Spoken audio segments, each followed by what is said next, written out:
All right. Hey there, everybody.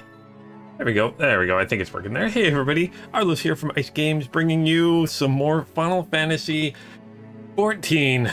And we're going to be playing Shadowbringers. Finally playing Shadowbringers. Oh my goodness gracious. Finally hit level 70 on my White Mage. Literally did it like an hour ago. But yeah, thankfully able to hit level 70 with my White Mage. I haven't done all of the White Mage quests, so there might be an ability or two I don't have. I think I've done all of them up to like level 62 or 64. But yeah, I might be missing one. Not 100% sure, but we will see. Oh boy, but yeah, very excited. I think we're gonna start with the trailer for Shadowbringers. Oop, not this one. This one keeps popping up. The main one. Oh, hey, the dragon. Good evening, or in my case, good day. It has been a great day. Been a great couple days. But this morning's been pretty awesome. Very excited. Hopefully you're having a great evening. Hopefully you had a great day. Hopefully your tomorrow and the rest of your weekend is also awesome and or amazing. Yay. But yeah, super excited to get into Shadowbringers today. Oh man, this very glad to be level 70. I was actually, I'm not gonna lie, I was kind of worried. I'm like, okay, I didn't get to play last night after I streamed. And then so this morning I'm like, okay, I've got like less than 3 hours to hit 70. We can do this. And then I did all of the dailies and I didn't make it. I'd like 69 and a half. And I was actually kind of worried. But then I did one random dungeon, like it was the highest I could do. I can't remember which one it was, but I did one of them and all of a sudden, boom, level 70. I'm like, man, I should have just done like 4 of these and I would have been done. Oh, it's the best end of this day, and tomorrow's your birthday. Oh my gosh. I think it's bad luck for me to wish you happy birthday when it's not actually your birthday. But I'm gonna do it anyway, so happy birthday. happy future birthday. Yay, birthdays. Yay. I think in German, that's what I was told, at least, that you're not supposed to wish someone happy birthday if it's not their birthday, but I'm not in Germany, so I can do it. Oh. Yeah, hopefully you have a good day tomorrow and stuff. Hey, Tikal. Yes, so glad to hit the 70. Actually, I'll just show you. I mean, I'm not gonna go because I want to go back out and watch the actual trailer because I haven't seen the trailer yet. And I did have a suggestion to watch the trailer. Does it show me? Oh, it doesn't. Oh, there we go. White Mage level 70. Yay! And the most of the items I'm wearing is what Tikal gave me. Yay! I was able to put it on in the middle of a dungeon. Pretty awesome. I like it. So thank you so much. I love this staff too. Gosh, that looks so cool. Hope you didn't need your help. No, my biggest issue, well, it wasn't really an issue. I was worried because like hopefully the daughter's feeling okay. That's the important part. That really at the end of it, hopefully the kiddo's doing okay. Never fun when kiddos are sick. Oh. But yeah, I did all of the kind of daily things. So I did like the leveling roulette. I did the like 60, 70, 80 roulette. I did both the raids. I did the story mission. I did the trial, and I only got like a level and a bit. And then I did one dungeon after that and got like half a level. And I'm like, man, I should have just been doing these dungeons. But thankfully, yeah, I hit level 70. Yay! Very excited for that. Very, very, very excited. You were saying the 385 gear you made is not as good as Stormblood, but it'll do. Yeah, that's as long as it'll do. That's all I needed. That's all I needed. I'm not too worried. I'm a mage. I can just heal myself if I'm in trouble, right? That's how it works. That's how it works, right? Oh, but just very excited. I was honestly a little worried, but we did hit level 70. Very excited to see how this all goes. Oh boy, but let's exit out of this. And I haven't, like I said, I haven't watched the Stormblood trailer yet. Yeah, someone suggested watching it on YouTube instead of doing it in-game, but the way I stream, I kind of have a deal with work, because I also use this as a work computer, is I have to do game capture. I can't do, like, desktop capture, so I can't really do that. So it does have to be in-game. So they mentioned that it might be a little bit harder to hear the voice and stuff like that, but yeah. Yeah! So, yeah, let's watch the trailer. Let's watch the trailer. Alright, so movies and titles. Also, apparently, I haven't purchased, and I gotta do it. I thought I bought Endwalker. Apparently, I have not bought Endwalker yet. Something I need to do. Alright, so let's do movies and titles. Boom, boom, boom, boom, boom. Opening, Realm Reborn, Heaven's Ward, Stormblood, and Shadowbringers. Demo and title. Alright, so let's take a look at this.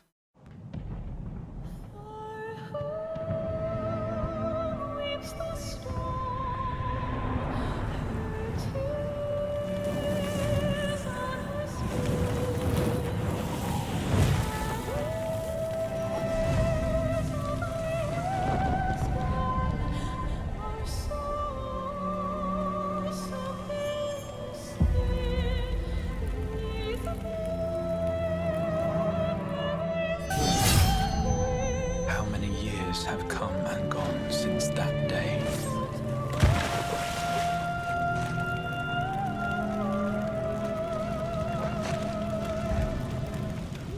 How many years have I waited for this moment?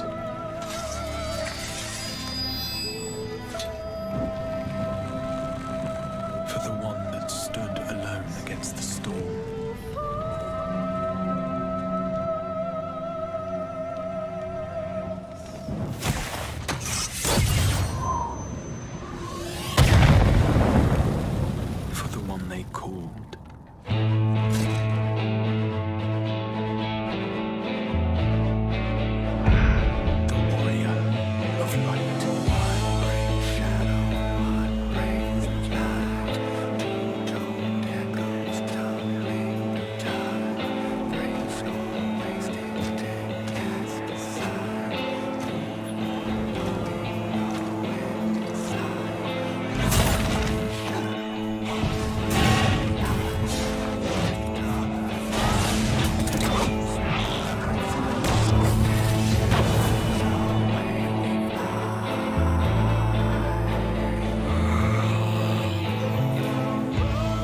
Warrior of Darkness we've been meeting with, or is that supposed to be our character? No fight left to fight. No life left to live. Uh-oh.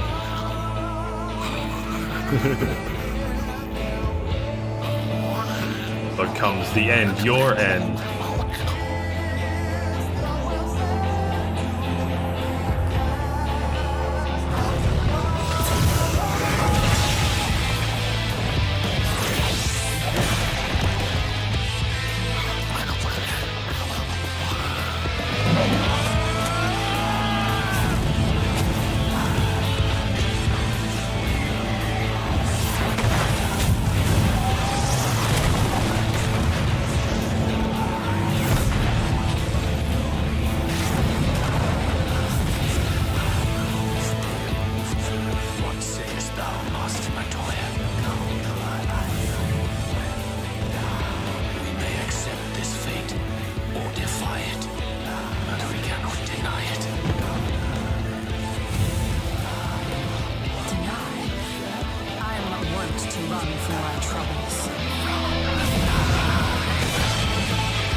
It's so beautiful, but so confusing.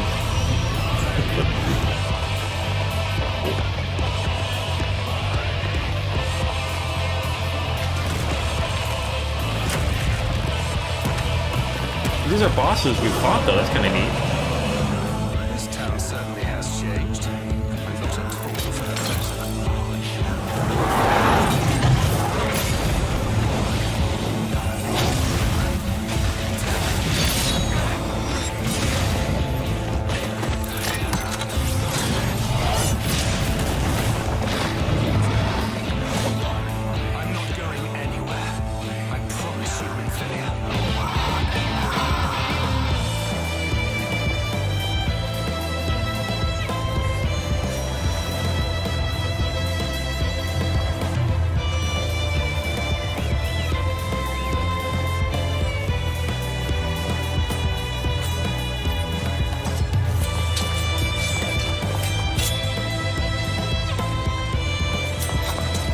it sounds familiar, maybe.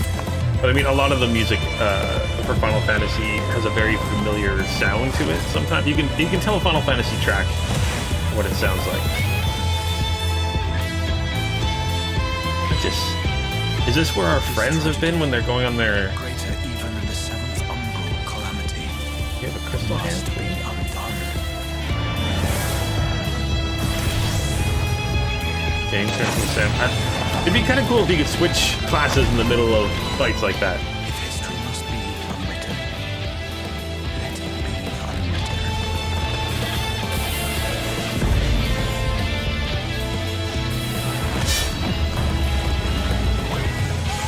Become what you must.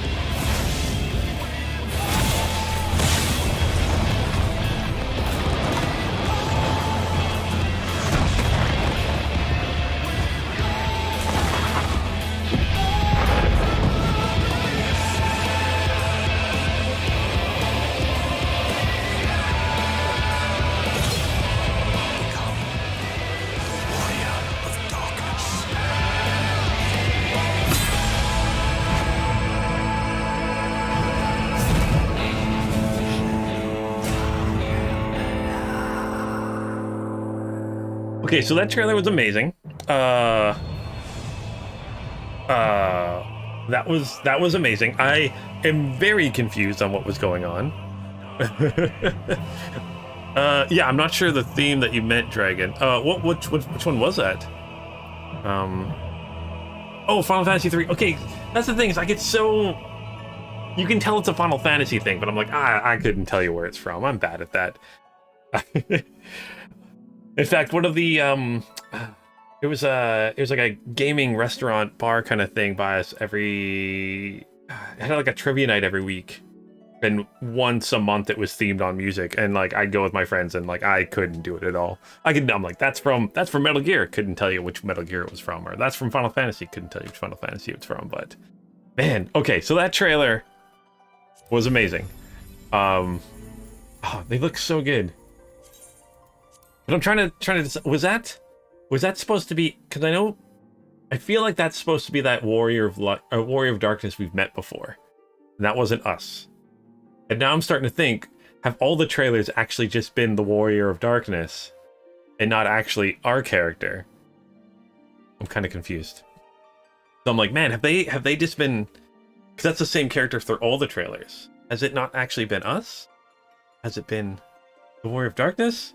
And then is that either our friends in that other world that this Warrior of Darkness talked about, like the same people, it's like a multi-dimensional thing, or was that them because they all went into their comas and they ended up being transported there somehow? Oh my gosh, I'm so confused. I'm so confused, but so intrigued. And man, I honestly, like, that'd be kind of a neat mechanic, is if, say, I was playing like a DPS character, and if I had other classes that were around that same level, or if they level synced, if they like were higher, they'd go down to the level you started the fight in. If you could switch classes mid-battle, that'd be kind of cool. That'd be interesting. Ooh, a nice little chocobo thingy. The chocobo's got wheels. Either way, very intrigued, very excited to see what's up with that. Okay, so intro amazing. I could see how I might watch the YouTube one later, just make it a little bit easier to hear. But yeah, that clearly was all of our friends. Yeah, I'm so confused. All right, but let's see. To get to Shadowbringers, I need to do this new ability. Okay, so I was trying to remember what's going on. So all of our friends are, well, most of our friends are like in comas. We had that thing talking to us our mind. Everyone's trying to figure out what's going on. And yeah, it's the world's not in a good place right now, it feels like.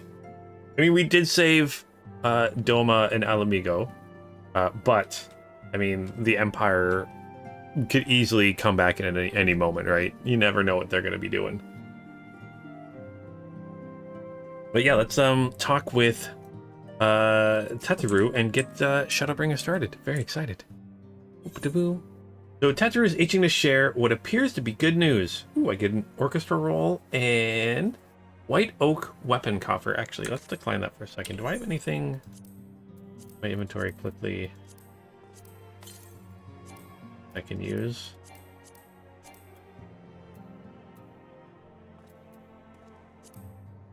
There we go. I'm not sure what I gotta figure out these. All right, Tataru, let's talk with you.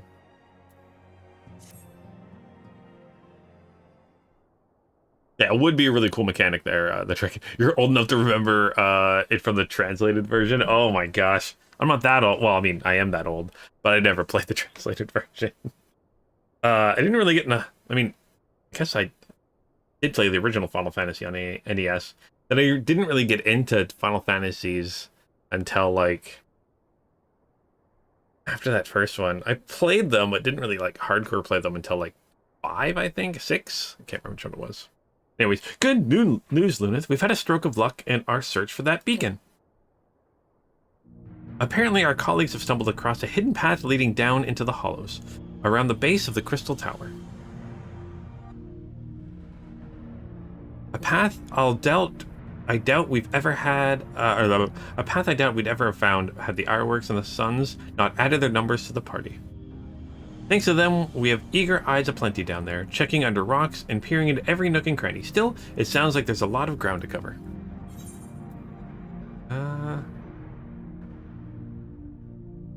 Then we better go give them a hand, of course. Of course we're gonna go help them.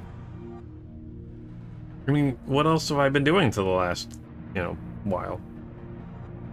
My thoughts exactly. The sooner we find this beacon, the sooner you can travel to whoever it is this mysterious voice is coming from. And the sooner we can work out how to help our friends. We have to find a way to wake them, and before the Empire comes calling again, meaning we have no time to lose. There's a boat in North Silvertier waiting to ferry people to the site, so let's be on our way. You're recuperating because Xenos beat us down. Is it? He's not actually Xenos anymore, right? It's it's an Askin in the body.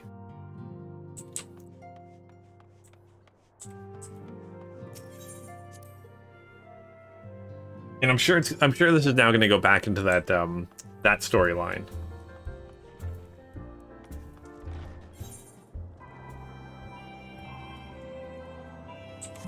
Not gonna lie, I will forget things and then all of a sudden it'll pop in my head when I remember it, so feel free to remind me, because I have the memory of a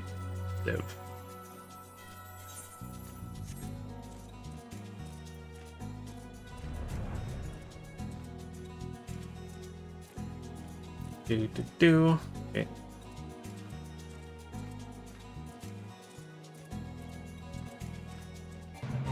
Whoa. There we go. Boop, boop, boop, boop, boop. Okay, so let's talk to the ferryman. So heading to the survey site, it's on the eastern shore of the lake, and the swiftest way to get there is by boat. All right, let's travel to the survey site. Ooh, and they must be adding like a new mapped area too, right, to this game? I'm here. Oh, I guess that's... I wonder where the new map area is going to be. Oh, I'll figure it out. Also, yeah, sorry you guys were mentioning it's on sale. If it's on sale, I'll have to pick it up later today. Alright, Tataru. Oh, we got lots of people chilling out here. Oh, it's Boulder. Hey, Boulder.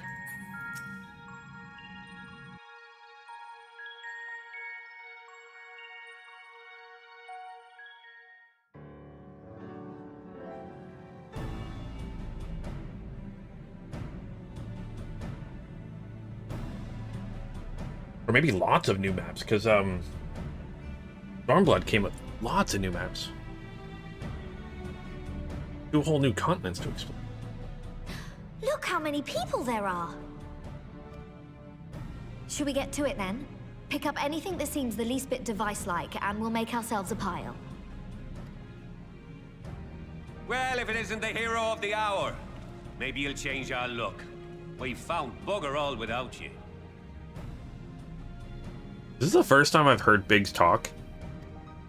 Biggs! Wedge!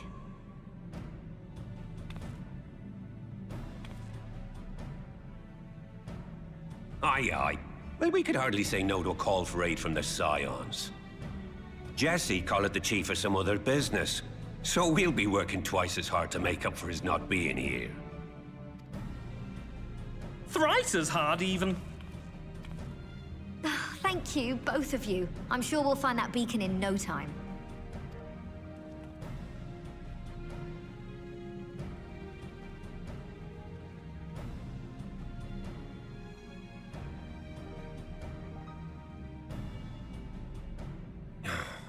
I'm not seeing anything out here. Do you reckon you could squeeze in there, Wedge? And get stuck halfway? No, thank you. I could try if you like. Tataru, no! We couldn't ask you to do that. Oh, I'll be fine. This receptionist is not afraid to get her hands dirty.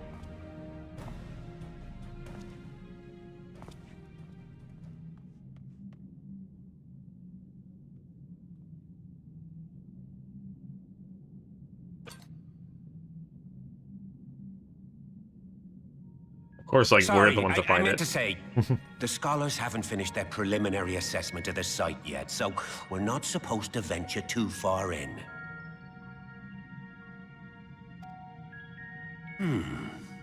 What's that you got there? Now that looks promising.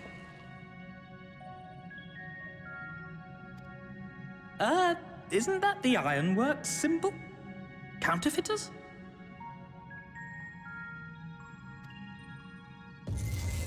Uh-oh. Now I have you. You are right. What's happening? Oh, no, no, no, no, no, no, Stay no. with me. Focus on my voice. Let expanse contract. Eon become instant. Wait, this must be it. The device. Oh, this is supposed to happen. Throw wide the gates that we may pass. Oh, safe journey, warrior of light. Find our friends and bring them home. Wait, are we already traveling somewhere? What the heck's going on? That cog was the beacon?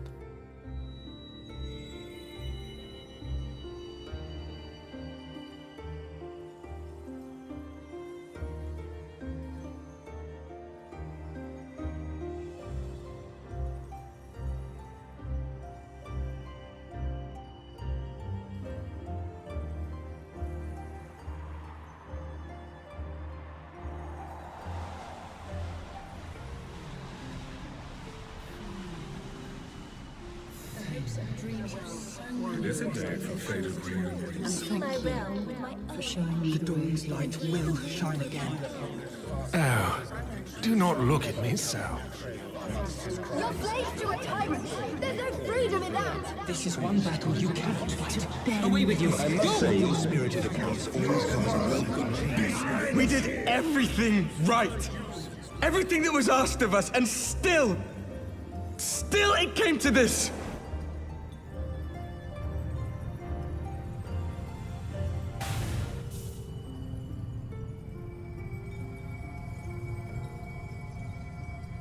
Are you supposed to be super confused right now? Because I am super confused right now.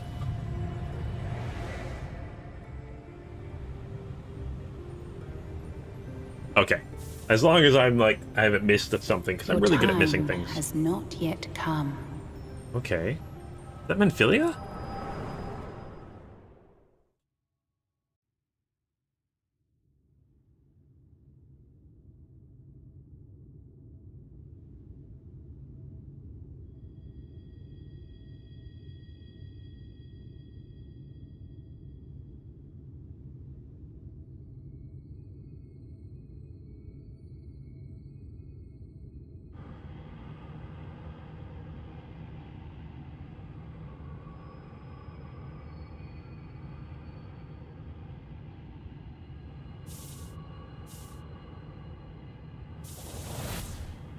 But then also, my guess is I'm not physically traveling here. Like, I've probably gone into a coma like all my other friends. That's my guess.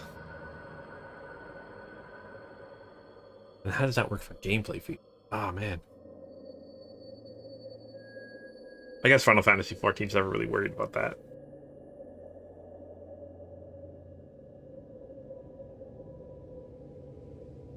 Nice little pretty area, though. Looks like cherry blossoms.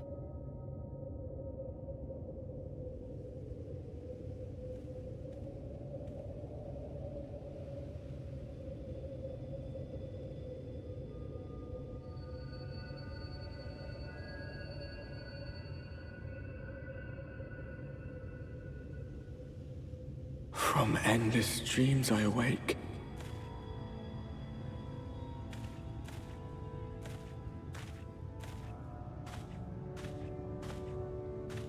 Something vague, yet urgent, calls me to action once more.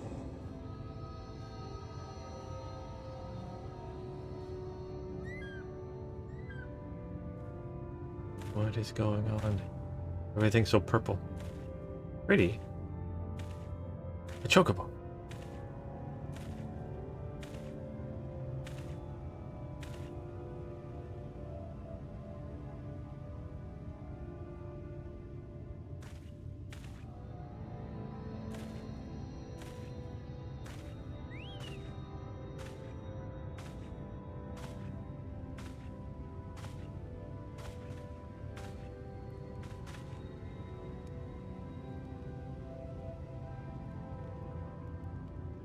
Rare to meet someone out here who's not a peddler themselves. What brings you into the wilds this time of night?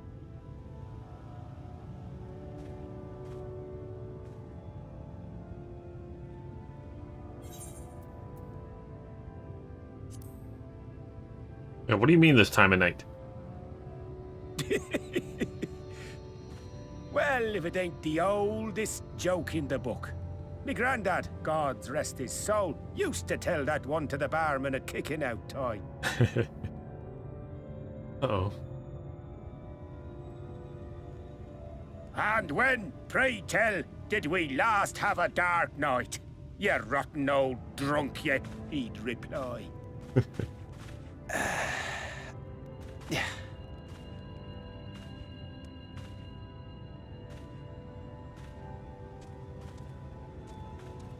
Over 100 bleeding years ago, that's when.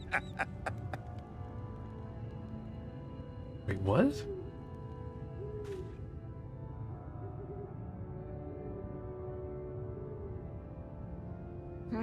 You got that look down to a T. I'd almost think you meant it. Ah, got to you, did they? Poor beggar. That explains it then.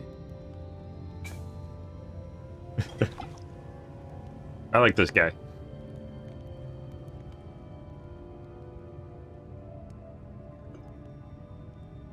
Well, I've roads to travel and wares to sell, but you'd best hurry along to the town nearby. Just head east through the trees and aim for the Shining Tower. You'll find the place soon enough. 'Tis the biggest settlement for malms around. Go on now, friend. They'll take good care of you in the Crystarium. Crystarium, okay.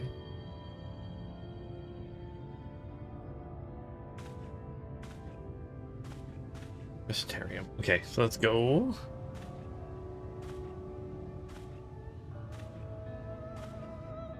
Oh, or maybe not.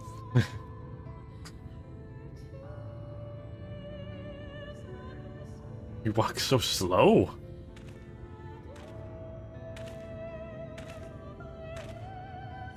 To dizzying heights it rises, the gleaming spire. Its tip threatening to pierce the blinding canopy. There, it will all begin anew. Between dark and light, the pure and the corrupt. the one true struggle. Shadowbringers. I really like the D and the O in Shadowbringers. It looks so cool right there.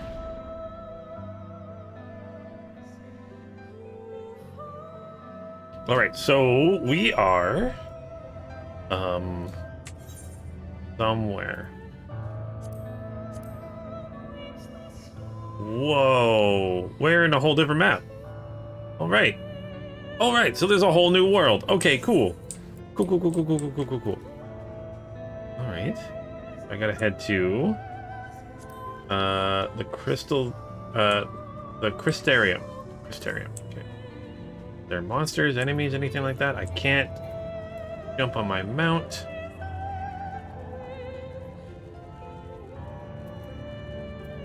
I didn't get a new ability for leveling up to 70, but this is a beautiful area. Yeah. Oh, I thought the Crystal Tower was the Crystarium, but it looks like there's a settlement before that.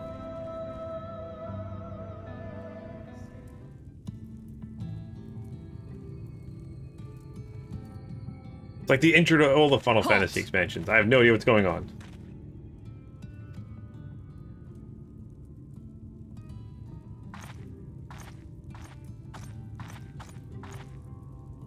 Every face in this city I know. Yours, I do not. This is the threshold of the Crystarium, stranger, and I am its gatekeeper. If you would enter, you will answer my questions. Okay. From where do you hail? I come from Ulda? That's where I'm from. I'm not gonna lie to her. Do you take me for a fool? No such place exists. Wait, what? Had you given me an honest answer, I would not have barred your way. We care little here for a person's place of origin. But instead, you chose concealment. And I will not suffer you to pass.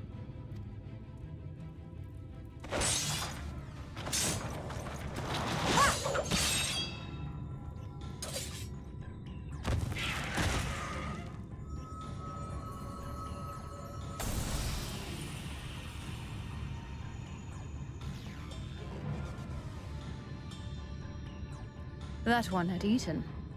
It must have gulped down the whole hand, ring and all. Uh-oh.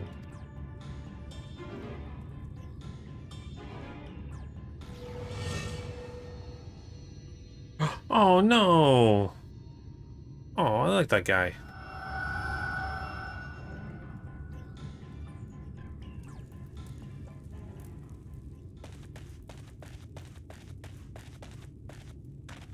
Everything all right, Captain?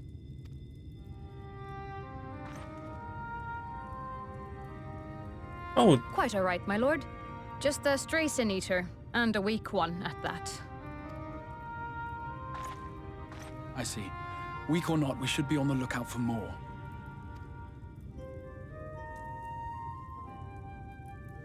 But I see you've met my guest.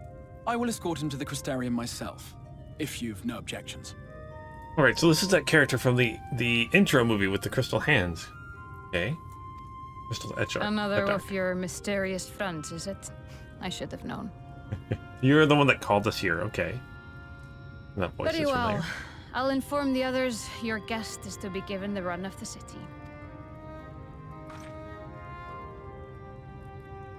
Pray forgive my less than cordial welcome. May the rest of your stay with us be a pleasant one. Okay. Come with me. I will answer whatever questions you have when we are somewhere more private.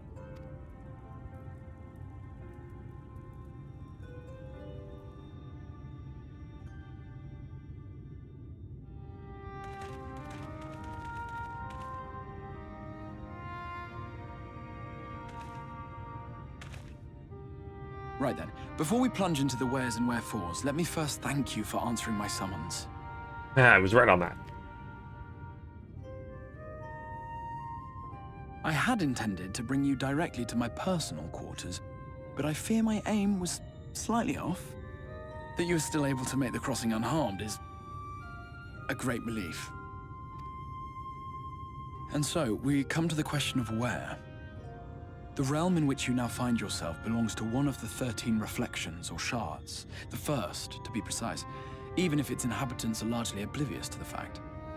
As to wherefore, having been awarded the rather grandiose title of Crystal Exarch, I, in my capacity as caretaker of the Crystarium, thought to seek the aid of you and your companions.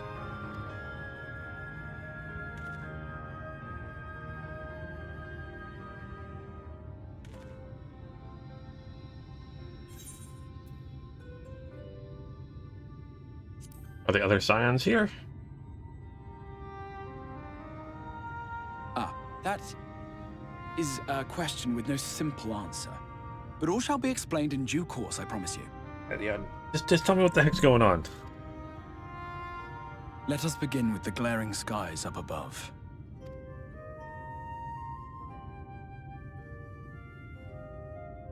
Here in the first, the world has been all but consumed by primordial light.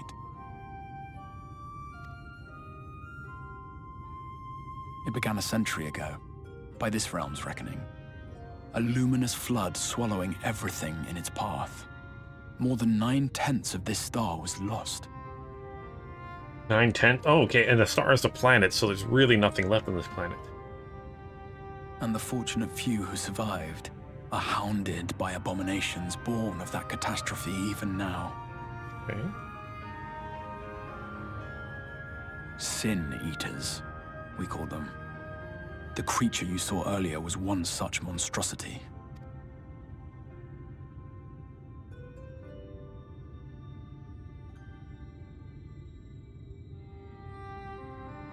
It was to save the first from this menace that I learned to bridge the rift between worlds.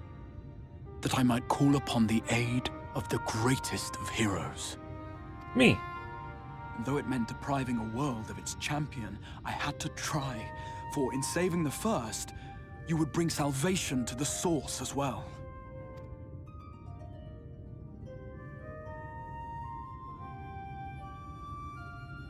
But what manner of host harangues his guests in the middle of the road?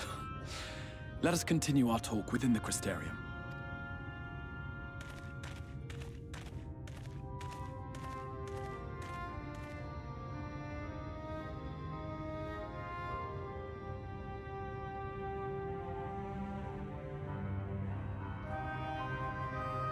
Okay, so this is the first world. So if it gets destroyed, everything else kind of cascades, right? I think that's what someone was saying. I think the Warrior of Darkness was saying something like that. Hey, Drazor.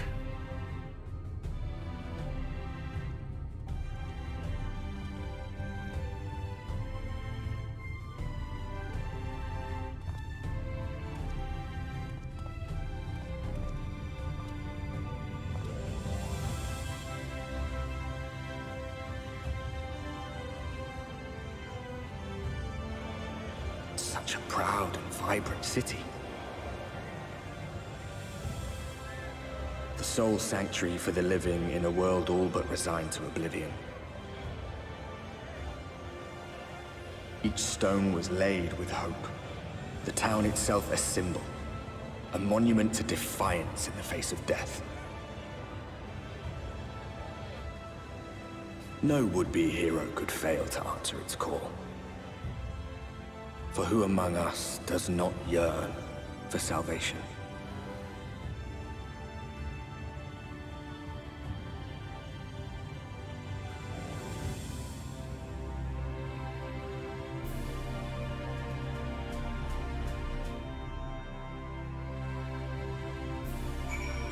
Alright, so we got a new town here. Oh, hey, Andrea.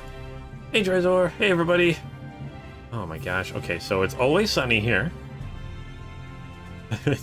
it's always sunny in the Crystal Term. Alright, so let's talk with you.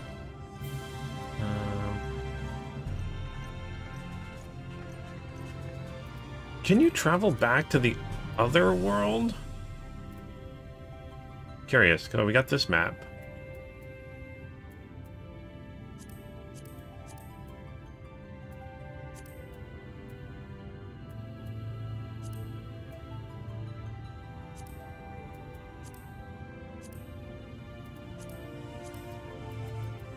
Okay, I just have to switch this. Okay, neat. Oh, no. Yeah, I messed it up.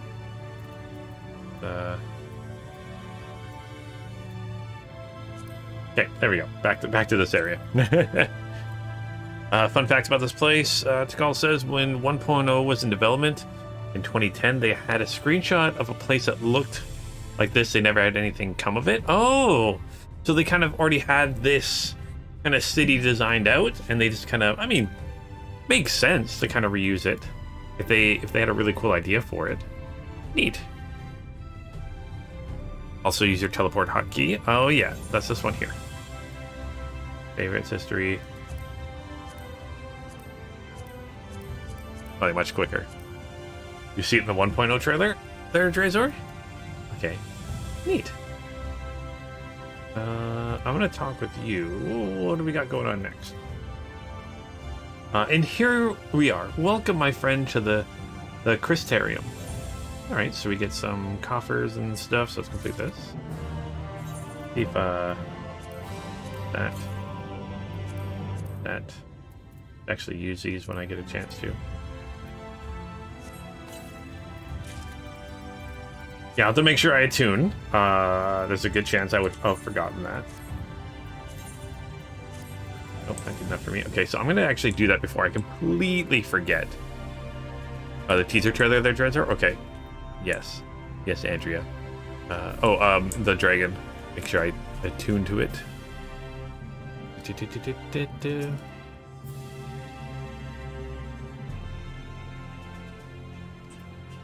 Aetheryte's not responding. Uh-oh. Well, I guess I can't attune to it yet. Can't even get my pet. Too early. There you go. Me trying to do things. Me speak good English today. I'm trying to do things a little bit too early. All right, so the Crystal Exarch has a request for you. I'm going to get a white oak chest gear coffer 385. Is that? Oh, it's the same levels I have currently. Okay, let's accept this. So, all right. So now a full and frank discussion in the privacy of my study would seem to be in order. But I think our conversation would be more meaningful where you're first to gain a firmer grasp of the situation here. To that end, I would like you to visit a few of the civic leaders and glean something of this world and its predicament.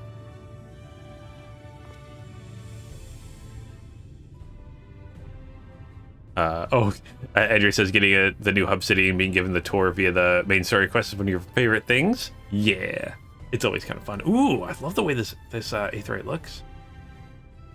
Looks a lot more blocky than the other ones. Okay.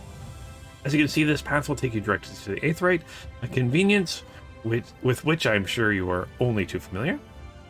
Being the rightful object of my summoning spell, you should, in theory, be able to reach all the way back to your etheric trail and find a connection to, in the source, believe it or not.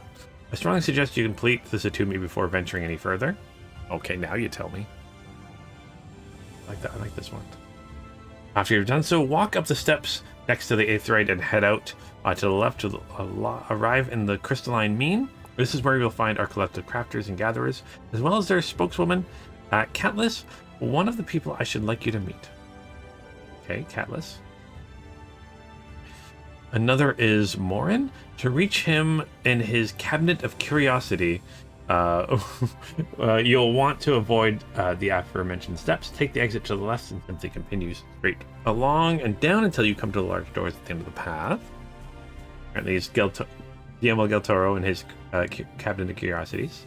So, in third and final person you should meet is Raggy, our man in charge of trade and distribution. He's to be found in the markets, which you can access on the opposite side of the Aetheryte Plaza. Okay, so markets, crafting, the thing. Okay. In seeking out each of my colleagues, you will visit the major districts of the city and hopefully gain a feel for the place. I trust my directions were simple enough. Yes. Crystal clear. Crystal clear, I get it. I think we're trying to be funny. Very good. I can see the layout of the Crystarium. owes more to historic necessity than planning, but I'm sure you'll learn its twists and turns before long. In all honesty, the true challenge may be finding the right way to approach its citizens. As you discovered during your encounter with the captain, the people of this world are unaware of the existence of other stars and will struggle to accept the truth of your origin. Oh, so I should lie to them. That being the case, when they ask whence you hail, as they inevitably will, I suggest you claim to share a homeland with the Crystal Exarch. There is an unspoken rule here about peering too deeply into that particular mystery. Oh, where are you from then? And also, why are you hidden behind the cloak? That is going to be something that comes up later. Okay, when you finish making your rounds, pray meet me in the large courtyard at the center of town. Until then. Okay, so let's go do our traveling. Quest accepted. Okay, so you're the Crystal Exarch. Your history and who you are is going to be a big mystery. Yeah, excellent. I like mysteries. So let's go attune.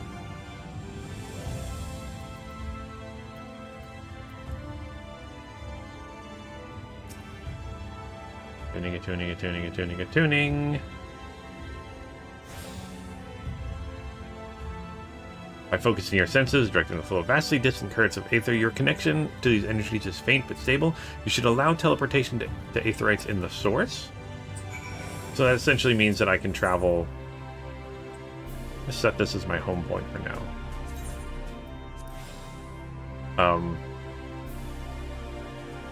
But my guess is that that's essentially telling you can travel back to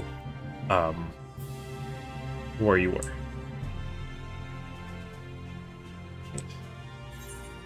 Then it's just got these 3 people to meet. I probably have to attune with the different missiles here too, right? You love how I don't really pay attention to the story, and that would be super obvious. Yeah. It's more, to me, it's they use their own terminology for things, and that's what confuses me. To call is they're using their own terms for things like the source and stars and stuff like that. I'm like, if they just called it planets and not stars, that would make more sense. But I feel like it's not a star, it's a different planet, which is kind of like a different dimension. So, but it's not like a planet in a different galaxy. It's kind of all the same but different. Same, but it's confusing. I feel like I need like a encyclopedia to learn all this stuff.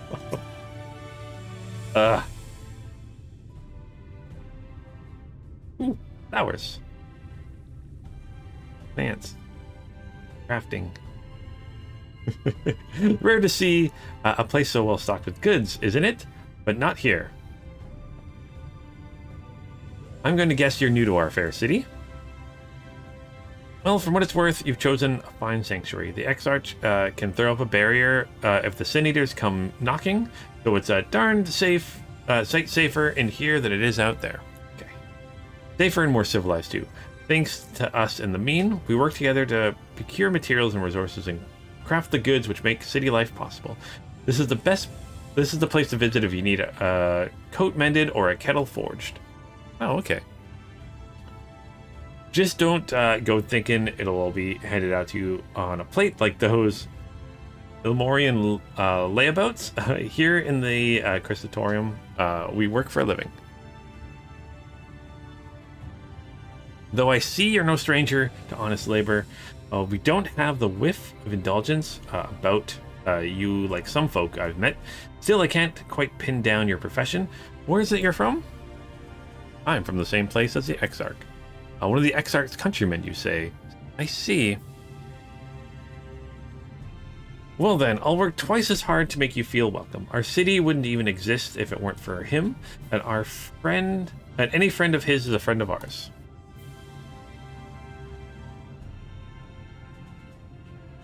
It's really quite incredible when you think about it. They say his grand magic summoned the Crystal Tower into existence.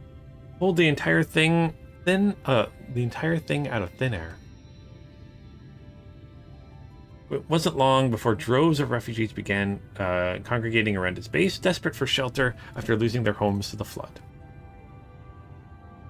And that's how the Crystarium began, at the Exarch's invitation. Buildings started growing up, and with the help of some curious relics brought forth from the tower, the place gradually expanded into a thriving metropolis you see today. The city stood here for decades now, yet the eldest among us swear the Exarch looks exactly the same as he did back then. He's indeed a man of many mysteries, and for all his secrecy, he has never yet let us down. So if he and you wish to remain silent about your shared homeland, then the folk here will respect your wishes for privacy. I am, however, more than a little curious to see any crafting talent you might be hiding. If you've ought to continue on that front, be sure to come back and visit once you've had a chance to settle in. And just ask for Catless, and I'll find you a niche here in the crystalline mean. You can keep us good. You can help us keep the cogs of the city greased and turning. Yay! Your exchange with Catless has taught you about the life in Crystarium. Oh, probably didn't think about it too much at face value there, Andrea. Andrea could figure it out. Andrea can't figure it out. What hope do I have? Oh, and the dragon didn't guess. Yeah, I've got nothing to go on right now besides the fact that it's a person that exists. So I wouldn't even have the slightest idea. Yeah, I don't want to think about it too much.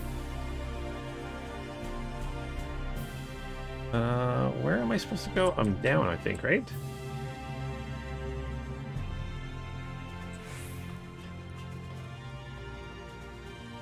Hey! What are you doing way down there? Alright, so I have to go this way.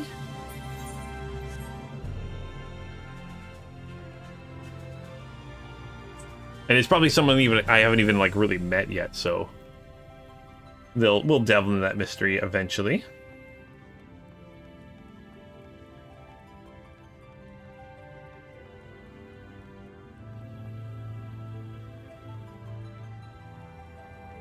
Although that crystal tower that's the same crystal tower as we had in our. Oh, I gotta get attuned to Aethernet shards.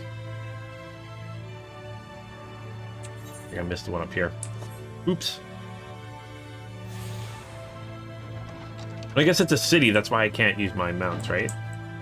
Okay, so let's head up here.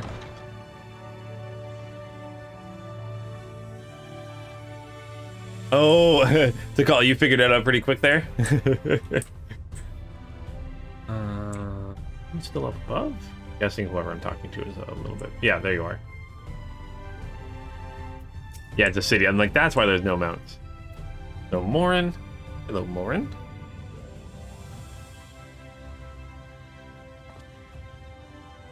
So, excuse me, sir. Are you recently come to the city, perchance? I'm quite familiar with our civic roles, you see, and well.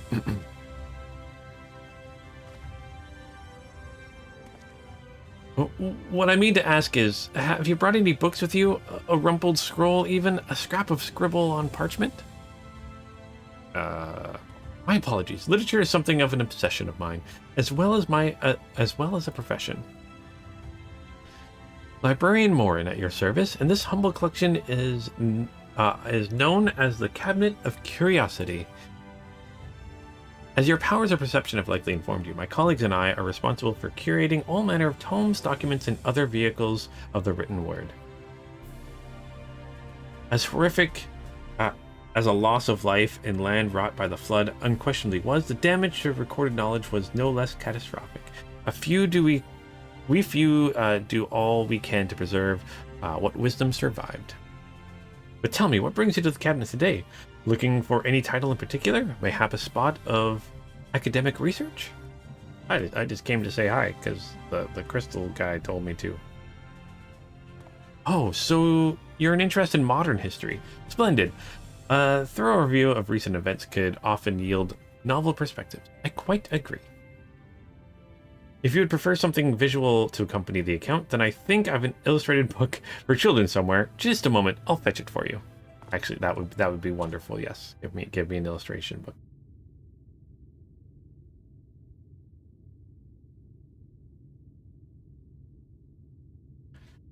And here we are. Would you like to pull up a chair? Make yourself more comfortable? On with the lesson then.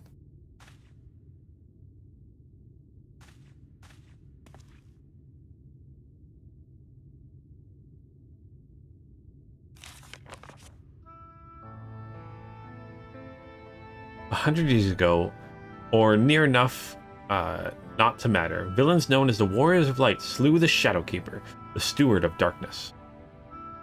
Uh-oh. So...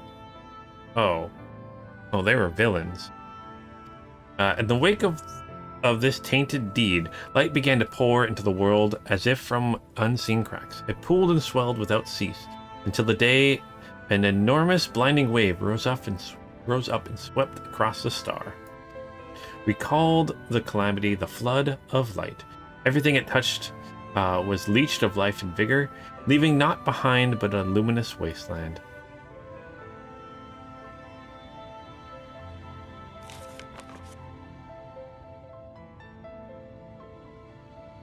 Yet as when it seemed that all would be lost, a savior appeared before us, the Oracle of Life. She stood twixt us and approached doom, and by her power did she stay the flood. Thus was Norvent, and Norvent alone spared the fate of erasure. Oh, okay.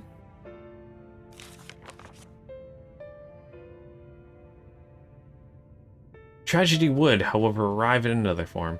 From the blasted emptiness descended horrors of strange and terrible aspect to bedevil the few folk who survived. The Sin Eaters were light incarnate. Their fulgent presence stole the night from Norvant's sky. Even now they circle the remaining bastions of civilization, ever on the hunt for us, ever hungering for our flesh. Norvrant. Okay, thank you to call it Norvrant. Or no, yeah, Norvrant.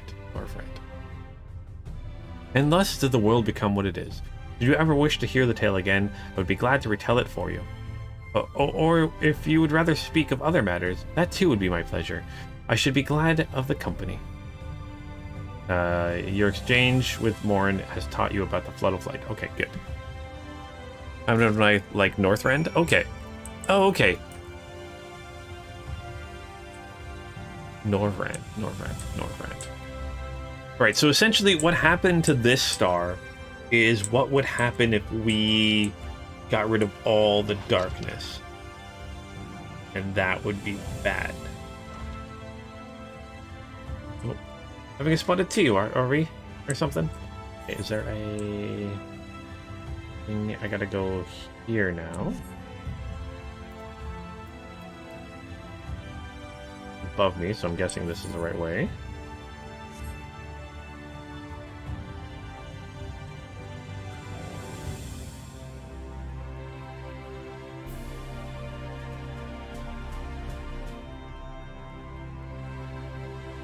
Where do you have a star where the opposite happened? Yes, that's the Warrior of Darkness, right? I was thinking the Warrior of Darkness came from this world.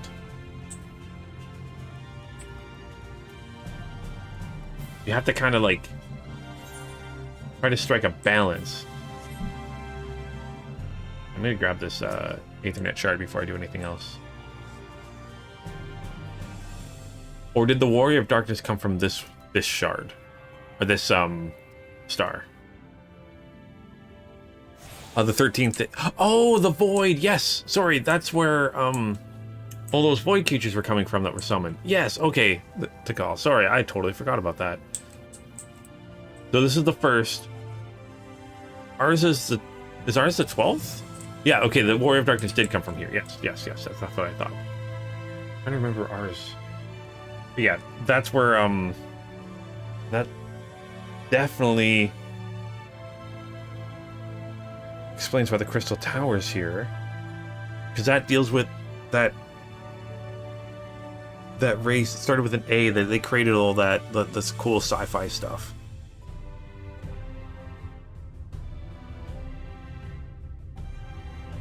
Oh, ours is a, oh, we're the source. Oh, what was I thinking? We're the source. So if our world gets destroyed, then all the others will. Elegant, yes, that's it. If ours is the source...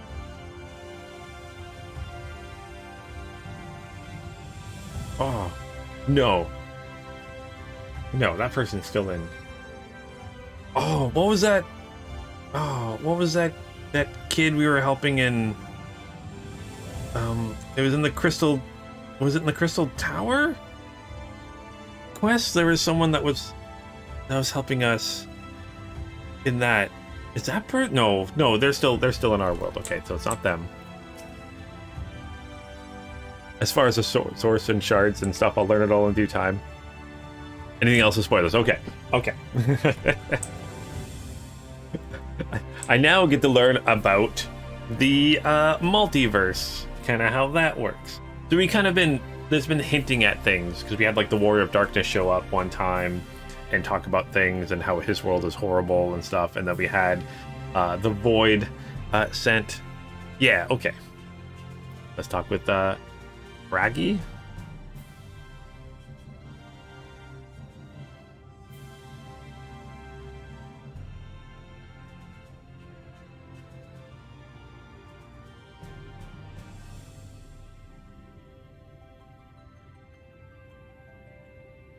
New to the city, friend. The spinning head and wide eyes gave you away. Welcome, my name is Braggy, and I'm the master of these markets. They gave the district another official title, but I'm not in the habit of using it. Too florid by half. In any case, our merchants stock a range of equipment for humans such as yourself, so finding something in your size shouldn't be a problem. I'm sorry, did you say I'm not gonna say actually I'm a here, because I don't want to like push it and be like Humes. Is that what they call our race in this world? Why? Something wrong?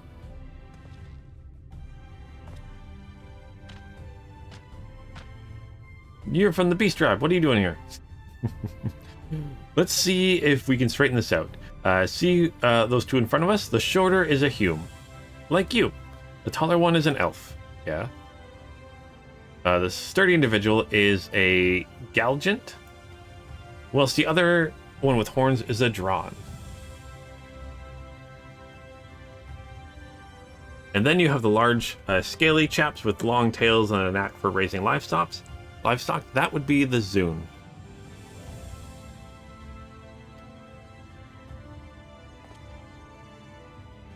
I'll learn about that too. Are they no? Oh no, are the beast tribes like all working together? Huh. Which is apparently not the name you know them by. Now I'm curious to know which far-flung region you hail from. Write that down to be a test later. Uh-oh. The same as the Exarch, eh? Well, that explains it. You don't get much farther flung than that. We've had a few of your lot pass through in recent years, and despite their obvious learning, they floundered over the simplest things. But not to worry. Should you find yourself curious by the local language or customs, I'll be here to answer your questions. Exchange with Braggy taught you about the people of the first. Okay, so we're the source, they're the first. Okay, and then the voids are the 13th. So then there's like 11 more somewhere, if not more. Okay, so we're gonna return to you. Looks like it'll be this area here. Grab this Aetherite thingy first. Kind of like their names a little bit. They're a little bit easier to say, their names, the names that they picked. And then this is the entrance into the Crystal Tower, it looks like. A tuning. Ooh, did we always have this light coming from her hand when we attune? I don't remember that. Probably did. Just didn't notice. Okay. Talk to the Crystal Exarch. Well, how did you fare? Did my colleagues help you form a clearer picture of this world and its people? Kind of? An account of how the Exarch summoned the Crystal Tower. Built it. So you built this place. Account of how the Warriors of Light caused a flood, which later led to the appearance of the Sin Eaters. Okay, which we've... I don't know if they're just reusing assets, or if it does tie in somehow. But those, like the giant, like stone-looking lion, that's a boss from a dungeon. Same as the kind of like angel with the sword, that's a boss from a dungeon.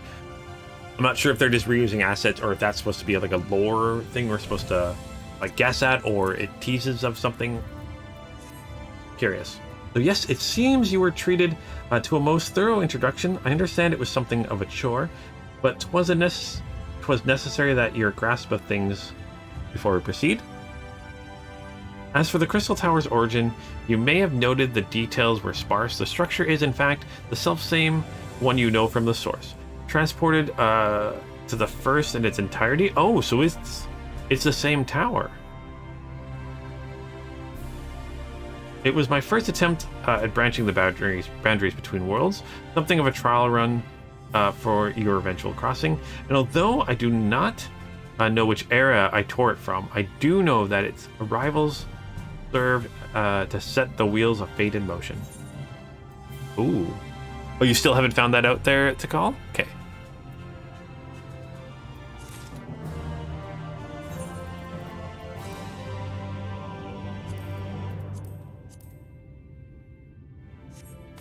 Oh, more of a thematic link.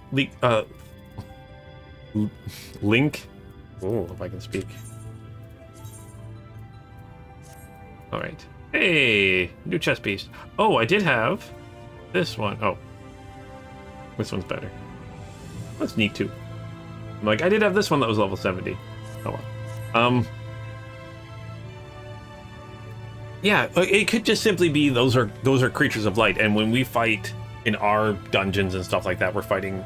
Some of them are, because there's a balance. We have to keep a balance. We do fight a light and dark. Maybe it's just something simple like that. Okay, so let's talk to the Crystal Exarch.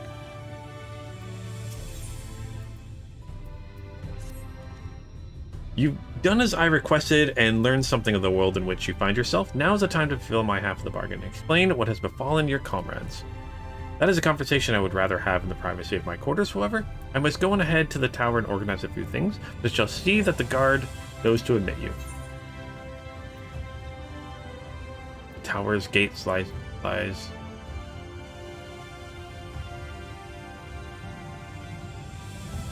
Just like that, then Garatia it is? Is that someone? That's the name. That's the name. That's the person that helped us. During someone that were they the ones that came to get us for the Crystal Tower quests? Right? Okay, the tower gate lies open then. Well, yes, of course. It can be opened and closed just like any other. Does that seem strange to you? I know not how the tower functioned in your time, but I assure you there is no danger of us being locked inside. Yeah, because that character was the one that could open the door and stuff. Okay. There's more to that. When Emperor began opposing being opposite the match, it might... Oh. It saw Sin Eaters? Oh, okay. Finding a hold in the first saw Sin Eaters. Similar to how they were able to bring over voids that. Okay. Man, there's so... You guys don't know quite yet, or maybe you learn through this. The greetings, sir. The Exarch awaits you within. Into the Crystal Tower. I'm curious. Curious and curiouser. Ooh, it looks cool inside here, though.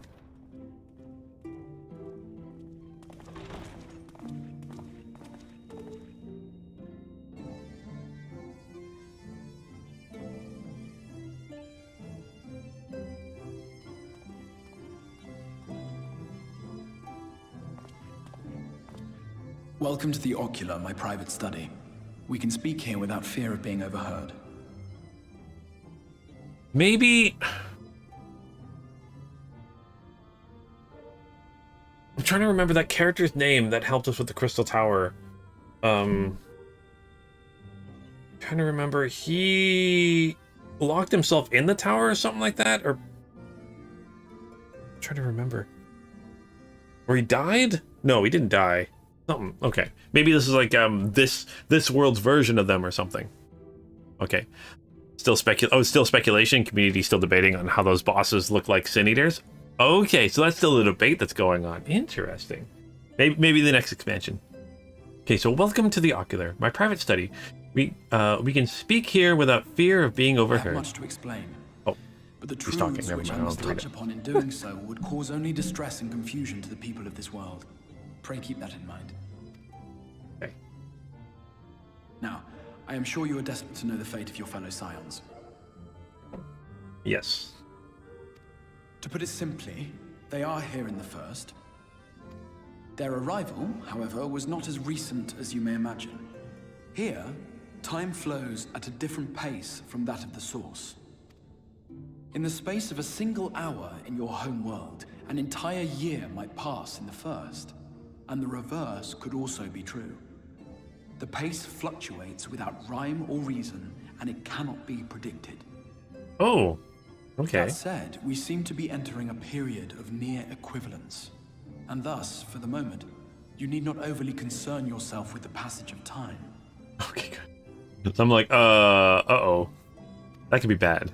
As for your companions, however, Y'shtola and Eorzea have dwelled here for 3 winters, all told, while Thancred's count stands at 5. Even our more recent arrivals, Alphino and Alize, have lived in the First for almost a year. Oh, wow. My intention had been to summon only you, but the art of reaching across worlds has proven exceedingly difficult to master. Thus it was that my fumbling hand closed upon those to whom your fate is most closely bound as well.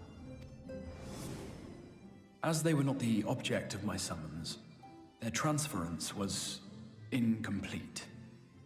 Though they may appear to possess corporeal bodies, they are, in truth, merely spirits that one can see and touch. Consequently, while you yourself will be able to pass between worlds with relative freedom, they will not. Much as it grieves me, they are stranded here, unable to return. Oh, so that's why they're unconscious. So we're not actually unconscious. He did actually take our whole body.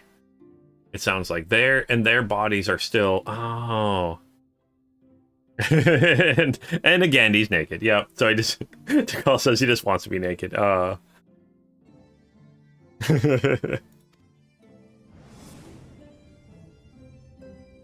boy.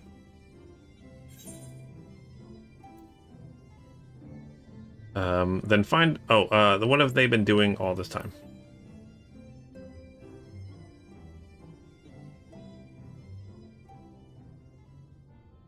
We spent every waking hour searching for a way to reverse the summoning. In the beginning, at least. As you may have surmised, however, our efforts met with little success. And then we all but abandoned the endeavor once Eorzea shared with us the vision he had witnessed during his journey through the rift.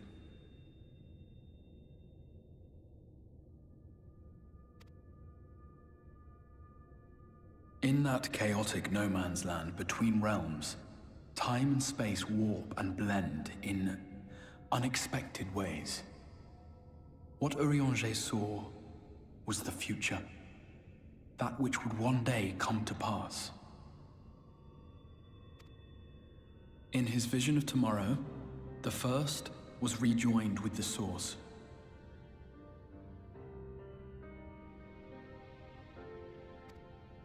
This collision of worlds brought about the 8th umbral calamity and the deaths of countless multitudes. Amongst those who perished, Eorzea clearly saw the fall of the Scions' mightiest champion. He watched you die. Oh, I don't want to die. And thus did the Scions embrace their exile, and began searching this world for a means to forestall the coming catastrophe in yours.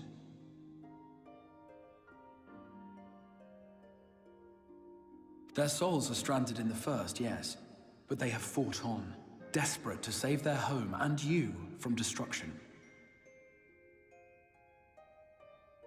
Nor have their efforts been in vain, for it was they who finally established that the elimination of the Sin-Eaters will indeed serve to prevent the calamity.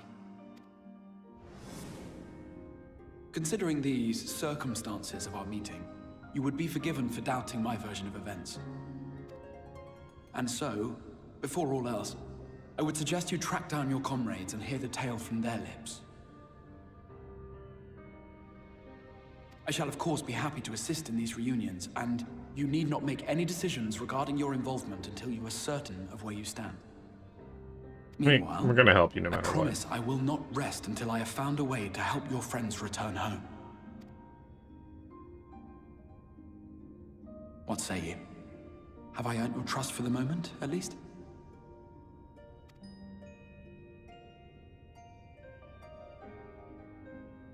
Okay. Okay, but I'll see you keep that promise.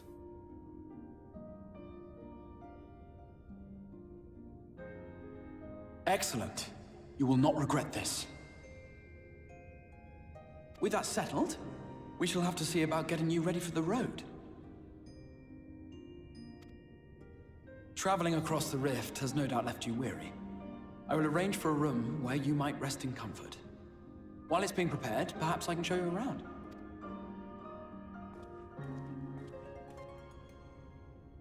All right. It's a cool looking place you got here. Not gonna lie. Right.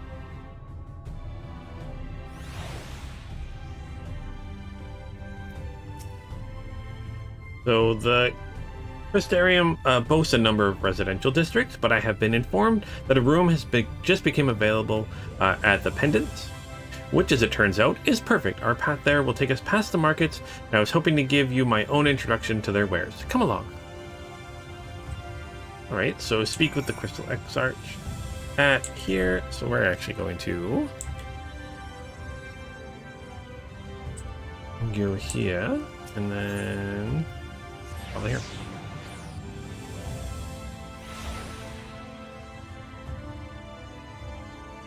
There's that one dwarf campaign dilemma in Total War Warhammer. You have several options to choose, and each one is like take revenge to settle the grudge or something like that. Yep. It's one of those. Final Fantasy is kind of like those choices where like you could say something different, but doesn't really affect the overall story too much. Maybe a line of dialogue. That's about it.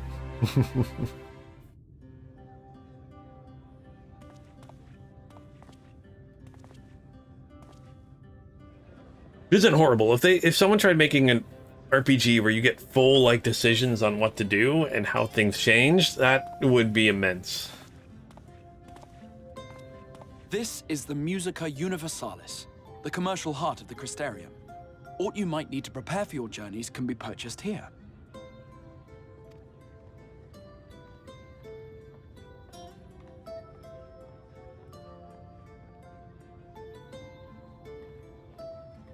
Ah, yes. You must be curious about the currency. Fear not. The gil you carry will serve you well enough. Each nation once minted its own coins, but 'twas all a jumbled mess following the flood. After much debate, the local merchants eventually elected to revert to the old ways, wherein a coin's value was decided by the worth of its metal. Oh. As for a unit of measurement, we agreed upon the term gil. A word borrowed from coins uncovered within the Crystal Tower here. And as our traders peddled their wares across the land, so too did our usage of gil become common practice. From what your stola tells me, a standard coin from the source equates to exactly 1 gil here, or near enough, not to matter. Our way of life has benefited greatly from the artifacts we recovered from the tower, some of which may be familiar to you. Oh, tombstones. Not cell phones. They're kind of just cell phones. Like, that is just straight up a self. It's got a camera and everything.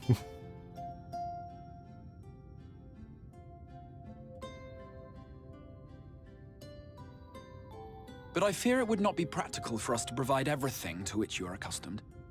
You shall need a means to access the commodities of your homeworld.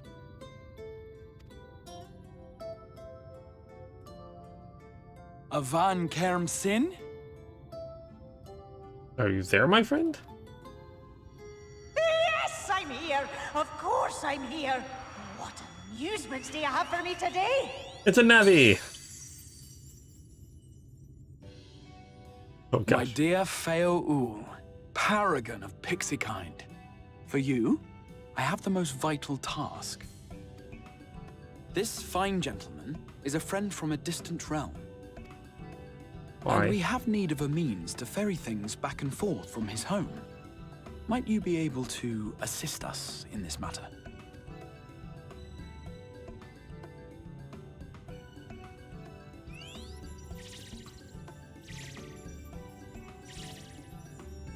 You came from beyond, didn't you? From beyond the rift? How wonderfully exciting! What a brave and reckless and marvelous thing you did! You've the heart of a pixie, you do. After careful consideration, I have decided to grant you my assistance. Make a pact with me and the fun can begin. But answer me this, traveler. Did your garments come with you when you crossed over? Your teeth? Your nails?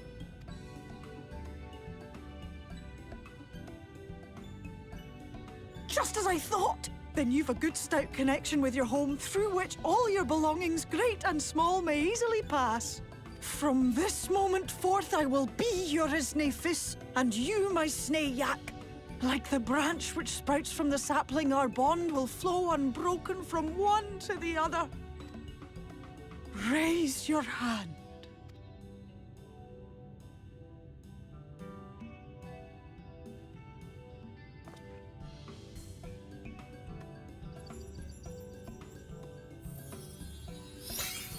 Bibbidi bobbidi boo. Tis done. We are bound now, dearest sapling. Come, come then. Make your request. Tell me your desire. I wish to visit this world of yours. She's Mayhap so a message excited. to your friends in the source to inform them of your safe arrival. Let's get a... Again, we can send a message to Krile or Tataru. Definitely gonna send a message to Tataru. Consider it done. Or Tataru, or however you want to pronounce her name. Alright, so this... As you heard, that was Feo Ul of the Pixies. Their kind possess an affinity for magic akin to that of arcane beings.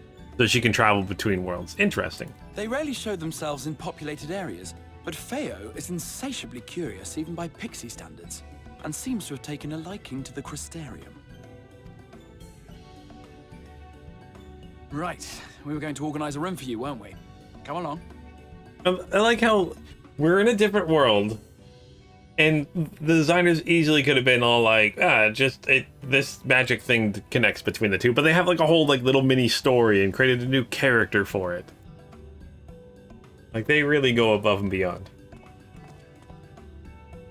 Best character ever, the dragon? Yes. She seems cool. Hopefully she comes back in story stuff later on. As a result of your pact with, Feo, you now have access to livery moogles, market boards, and summoning bells, while in the first. Okay.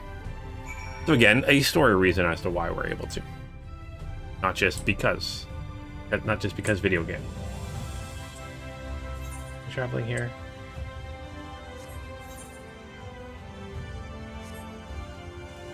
I think I'm gonna go up there. Or is it down here?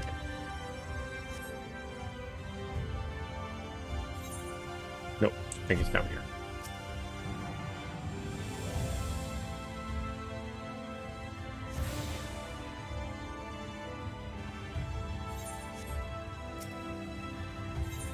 There we go. The Crystal Exarch is here, so there he is. Ah, there you are. I was just finishing the matter of your accommodation. You'll have a private room here at the Pendants for the duration of your stay. Make use of it as you see fit. When you're ready to retire, the manager will show you to your lodgings. Pay, rest, and recuperate, and we shall reconvene in the ocular anon. I believe that covers all of the practical concerns. Okay. We got this. We figured this out now. Thank you for answering my call, Lunith. We are denied the comforting blanket of night, but may peaceful dreams attend you nonetheless.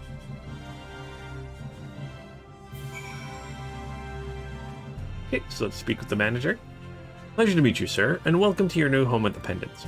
The room is ready. If you care to retire. Alright, let's retire to our quarters. Alright, is there anything I should do in my quarters while I wait? Ooh! Oh, I was going to say it's a little kitchen area, but kind of just storage. Okay, got the chest and stuff. Table with food. Yum yum. And a beautiful view.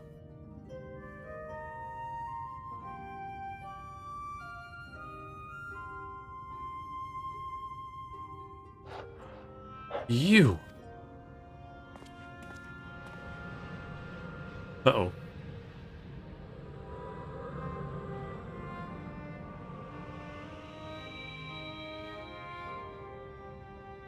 I know you. You're the warrior of light from the source.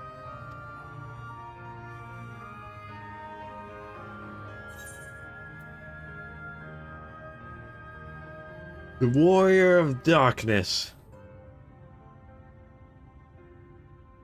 What? Did you just... You can hear me? What? Oh, gods, how long has it been?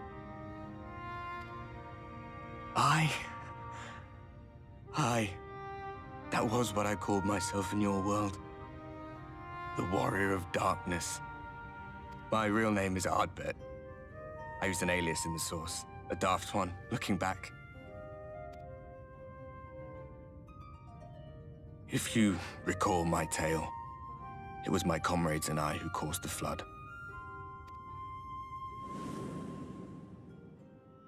We thought our home doomed. And so we listened to the Scions. Let them guide us to the source and try to hasten their goddamned ardor.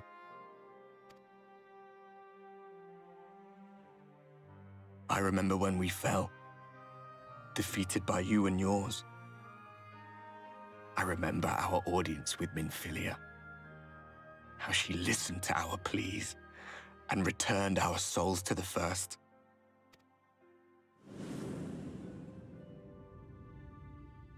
The flood was poised to swallow Norvrant. Minfilia and my friends, they surrendered what little they had left to hold it back. Just faded away, leaving me to bear witness. Aww. Tell me, do you know the year? How much time has passed since we caused the flood? Like 100 years?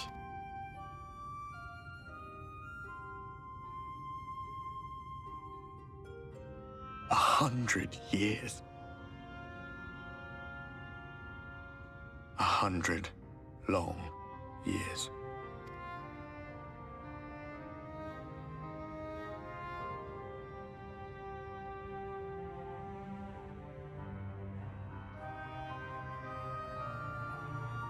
Aww.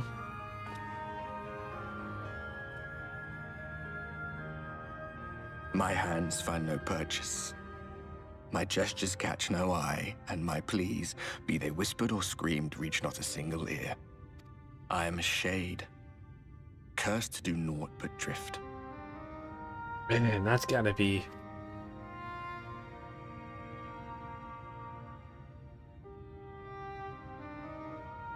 $100 of not being able to talk, grab anything. I hardly noticed when my mind and body began to fray at the edges.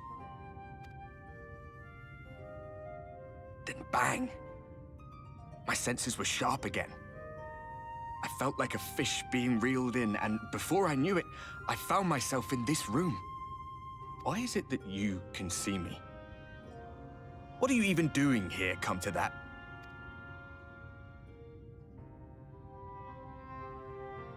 The Crystal Exarch brought me here to do something?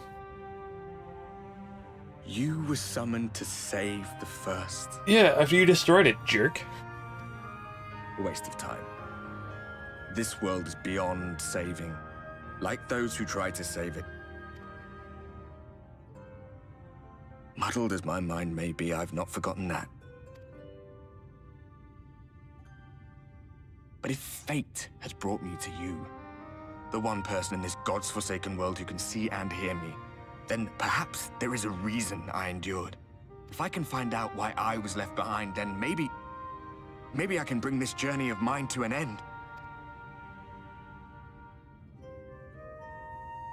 Well, I'll be watching, Warrior of Light. But do me a favor. Be careful out there. This world has had its fill of heroes.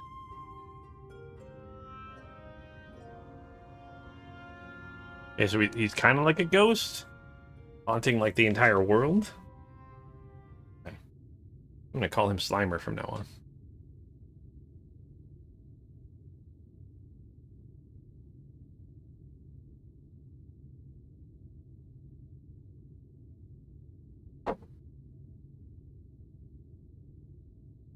Or is it all the dream? No, I don't think it was a dream.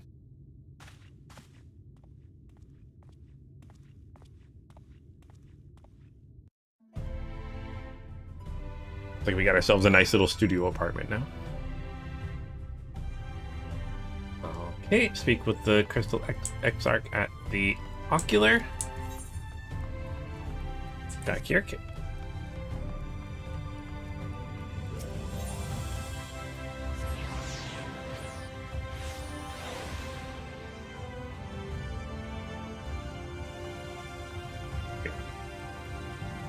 Means we have to talk to the guard. And, yeah, be even more confused by the story. Okay, what do you actually need us to do here?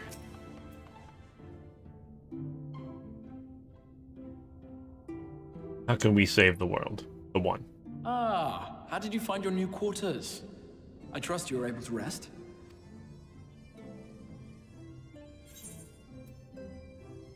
I had a ghostly visitor. I was not aware the room was haunted, and you were rather tired. Well, should you receive another visitation, be sure to let me know. Okay, then. Now, let us return to the subject of the Scions' whereabouts.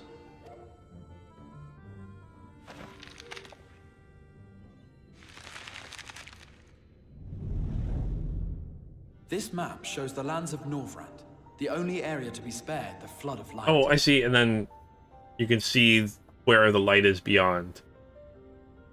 So what was he said they caused a flood, but Minfilia and his companions stopped it. I like that the dragon, the champion is elucidating. Better change the subject. Right, and now we need to find. And I'm curious about this character, this Exarch, because they're covering his face, and just calling him the Crystal Exarch, which means we probably know who he is, and they're just not showing it. But then why would this character be hiding themselves from our character? And that's what's got me more curious, is why they're hiding from us. The Crystarium is here, in the region known as Lakeland. Okay, Lakeland. To the north is the fairy kingdom of Il-Meg. That is where you'll find Eorzea. Eorzea's up here. To the east lies the once prosperous civilization of Rak-Tika. Your Stola is stationed there, in the heart of the forest. Alas, neither location can be reached without considerable Oh, the landmass look familiar. This is just the area like Ul'dah would be here, and Limbs of Limonzia would be here. And oh my gosh, this is just the same map. It's just the same. Are all the shards, or sorry, all the stars just the same star? Like, they're not even different. They're just straight up the same planets. Oh, interesting. As such, I would suggest you first seek out one of the twins, each of whom is stationed but a short flight from the Crystarium. Okay. Alphino is on Calusia, an island off the western shore. It is home to a city called Yulmore, where the rich and privileged while away their days in idleness. For his part in furthering our cause, Alphino journeyed there to meet with the citizenry and forge alliances. From what I hear, he has since kept himself busy gathering information around the main settlement.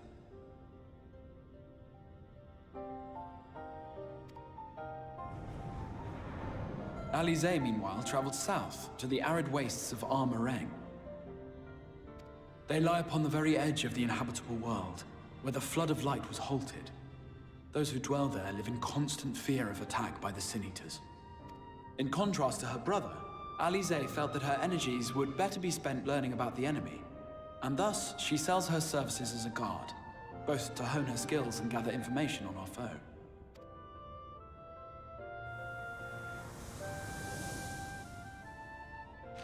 Well, still one companion we're missing.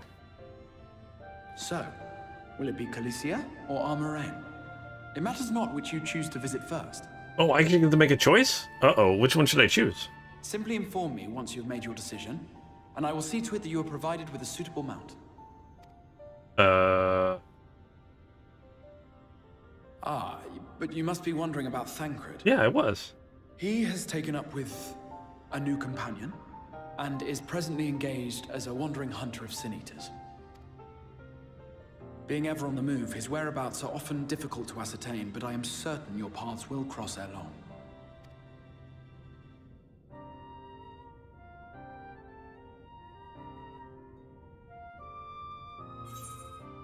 Alright, we get, looks like a pair of pants.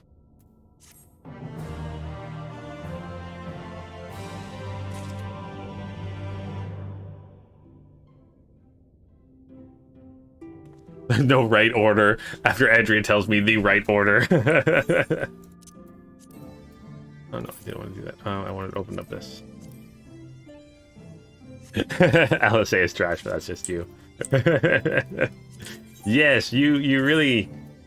yeah. We all know how you feel, Tikal. Alright, I'm gonna open up my map here. Alright, so we could head either down here or over here. I think I will head... If she's learning about the enemies, learning about the allies... Let's learn about our allies first. Let's head over here first to the island. What's that one called again?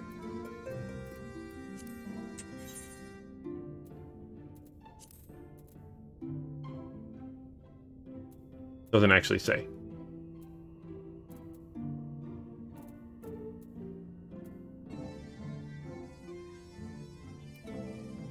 It's not her that makes it the right order? Oh.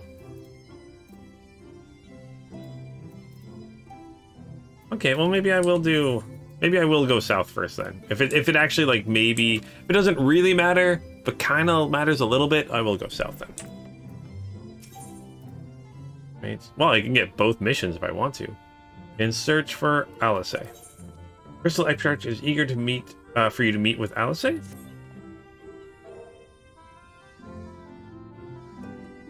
Ready to depart for Areng. Alice will be overjoyed to see you safe. I know she was particularly concerned for your well-being. She impressed upon me how regrettable the timing of her summoning was repeatedly. I only hope that my part in sending you to her will garner me some measure of forgiveness. Here, this is a letter of introduction addressed to a man named Cassard, the master of the merchant caravan. There are few who know the ways of the desert as well as he does. Find him in Amaro Larch, and you will see that you reach your destination. Okay.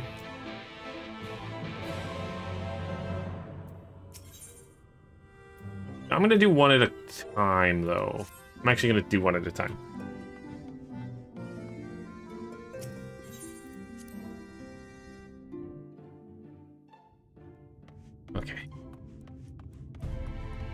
now where do we head to? This way.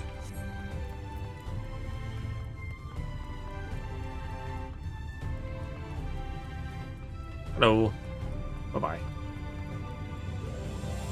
Even this world's got like a million little side quests to do.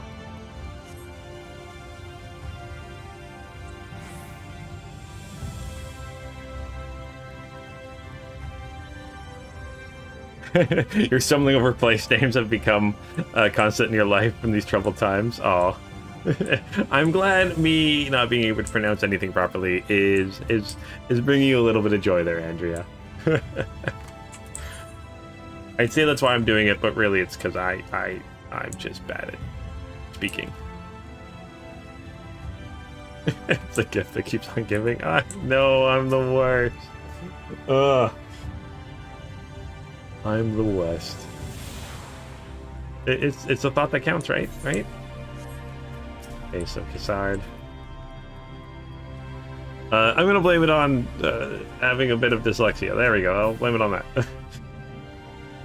If you come looking for work, I might have a spot for another guard. Nope, I'm not looking for work. Here is a wax-sealed envelope addressed to you from the person I'm supposed to be. Yeah. Oh, a friend of the Exarch, hoping to meet someone in Arag. He literally said the name and I can't get it. Then I shall be your guide.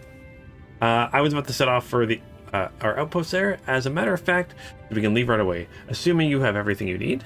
I do. Okay, let's go. All set. Then off to the unforgiving sands we go.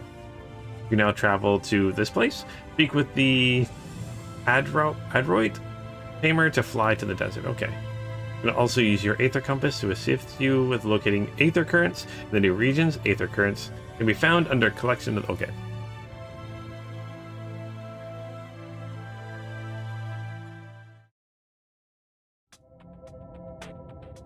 If you notice, we used to spell out things. Oh.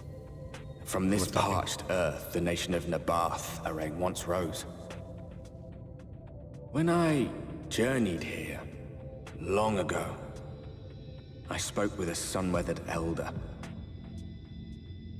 He told me Armarang meant majestic land in the language of his people.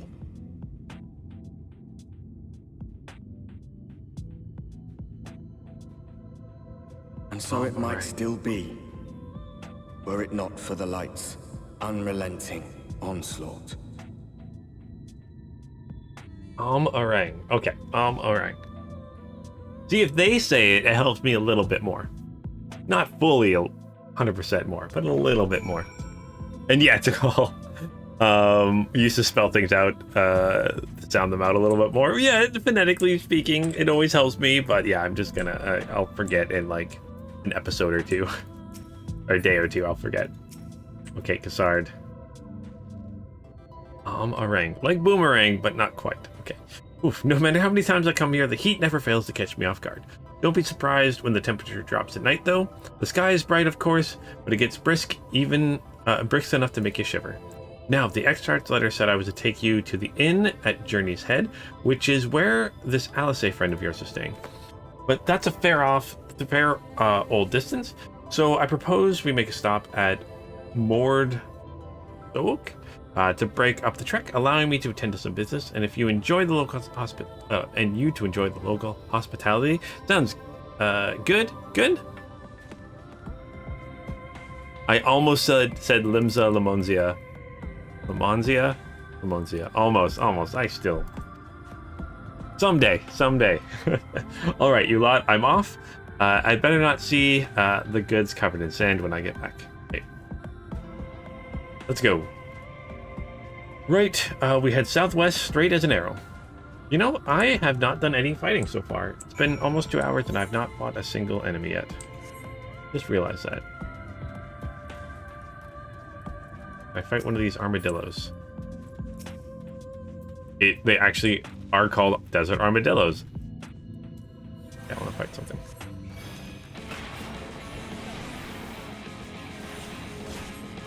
They are extremely cute. Oh, gosh. Also kind of want to see how I do when it comes to combat. Oh, things are gonna be rough as a white mage.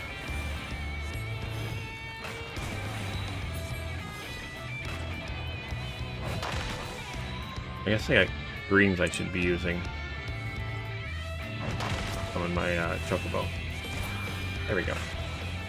There we go. Oh my gosh. Why is you're like a cactor, but you're Giga and tender. Kind of really cute. One thing you will tell me, if you want the full story of this expansion, you'll need to complete 4 sets of role quests. Not required, but heavily encouraged. Okay, what are role quests like the... Wait, what are the 4? There's... Like, do you mean like DPS, healing, tanking? Or is it like range DPS, melee DPS, tanking, healing?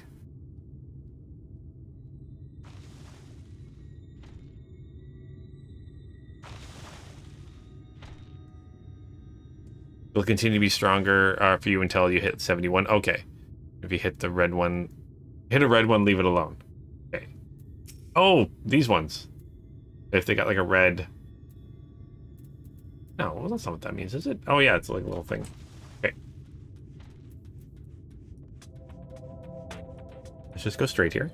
Tank, healer, physical, DPS, magic DPS. Okay. Are those the same? Okay, I don't want to... It's just running. Oh, red cactors. Okay, okay, that's what you mean by red ones. Okay.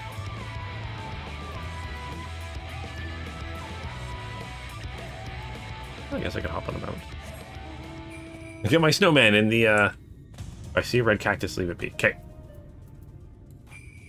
They'll bring out my snowman in the desert. These guys look kind of... Again, cactors look so cute. Okay, so with these, the role quests, let me know... Oh, there's an aether current here. Let me know when and where I can get those... Do those. If they actually play with a story. That's interesting. So I've done the tank... Did the tank ones, I think.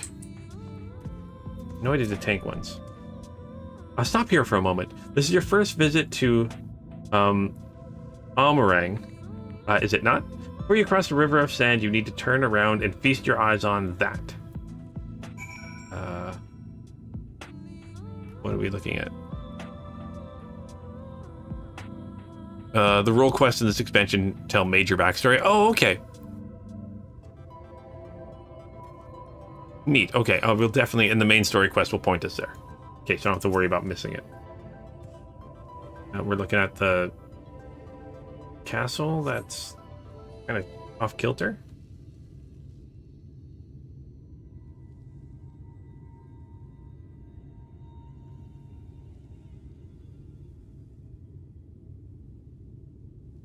Oh, the dragon. Okay, so before you had job quests for each job, now I have role quests. Oh, okay. I think you guys mentioned that before, that you stop having quests for your class. I think you guys mentioned that before. Okay, they build them big, don't they? That's Kasser Sharl, a fortress meant to protect the northern reaches. Okay. Seeing what was left behind, I believe it when they say it was. This was once one of Norant's mightiest nations. Okay, so the main story will point us to one, but I have to do the other ones on our own. And I will. At least until the flood came along, great chunks of Naba Orang's lands were lost to the light, its great city included. A few who survived didn't see much point in staying, most of them anyway. Not many chose to come here these days, not with everything in ruins. Even the hulking great fortress has become little more than an Amarillo roost for me and my caravan. But not everywhere is as deserted as this place. Just wait till you see a moored soak whatever it is. Let's press on, shall we? All right, so make sure I do... And then is it one of those, as soon as I do one, I should do the other ones? Depending on the level. That means I'll have to level up some other characters to make sure I can... Or it's a training thing, so I don't think I have to be 70. Maybe I do have to be 70, I don't know. Or 75 or whatever level I have to be at. We'll find out. Oh, it's like shook? Okay. Like sook? Not shook, there's no H in that. Soak? Like sock? Ook? Ook? It's market in Arabic. Oh, cool.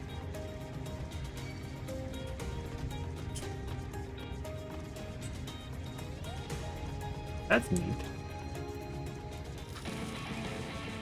You should, but you need to be at least level 70 in each role. Okay, so I've got the red mage already. And then I'll have to do, yeah, the lancer and the paladin will be these ones. So here we are, Mord Souk. By the Blessed Shadow. I love this town. All right, let's complete this.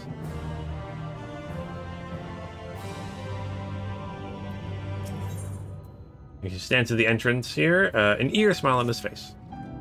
So, not just full of Mord, but whom's, and all manner of others too. It has long been a refuge for folk displaced by the flood, so the population is nothing if not diverse. Oh, have you met Mord before? They might look like shifty little blighters, but the more welcoming lot you can never wish to meet. Oh gosh, are they goblins? They're adorable. Okay, speaking of which, we should pay our respects to Master Gen.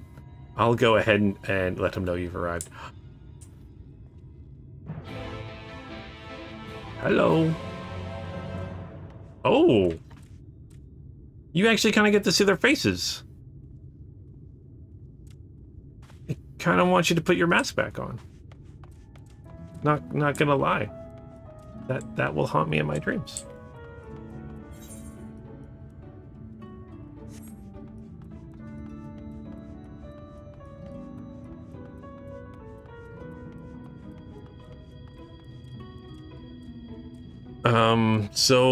Drazer says, get to 80 on a roll and do the whole story is what you would recommend. Oh, okay. They are really quite cute. And Tricol says, if I had an Endwalker Collection Edition, it gives you an earring that gives you an extra XP up to level 80. Is there a way to still get that? Like, can I buy that in the store or something like that? It'll haunt me for my dreams. That's it. That is... I was always like, I wonder what they look like out of their masks, and then this, their glowing eyes and big teeth. I kind of wanted to put their mask back on. That's for sure.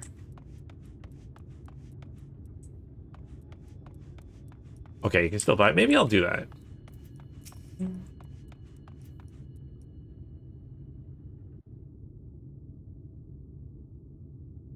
Oh, right. Oh gosh.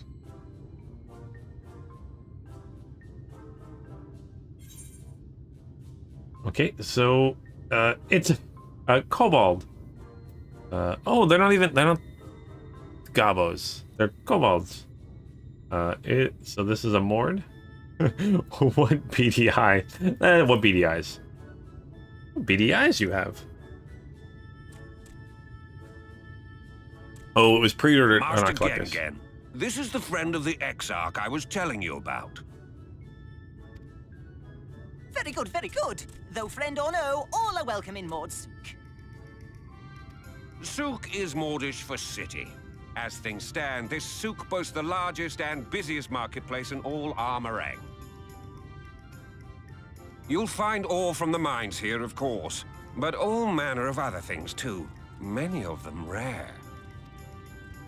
As I told you before, not many visit Armorang by choice, but Mord Souk's a different story. Merchants come from miles around to purchase the relics the Mord dig up. Aye, that they do. For Mord do not dismiss the spoils of the earth. We clean them and polish them and reveal to the world their true value. That is why they come here, come from far away, come with much money. And so our souk is always busy, busy, busy. No such thing as a thing no one needs. You say that every time, Master Gengen. Some sort of family motto, wasn't it? Or perhaps a Maud philosophy, for which we should all be very grateful. Would that everyone was so willing to take in refugees regardless of race or creed. Now then, if you intend to spend any time here, you'll want to gain the trust of the locals. And there's a little custom all newcomers are expected to observe. The cracking of the coin purse. Uh-oh. You buy one thing from the market. Price can be low or high, just as long as you buy. As the good Maud says.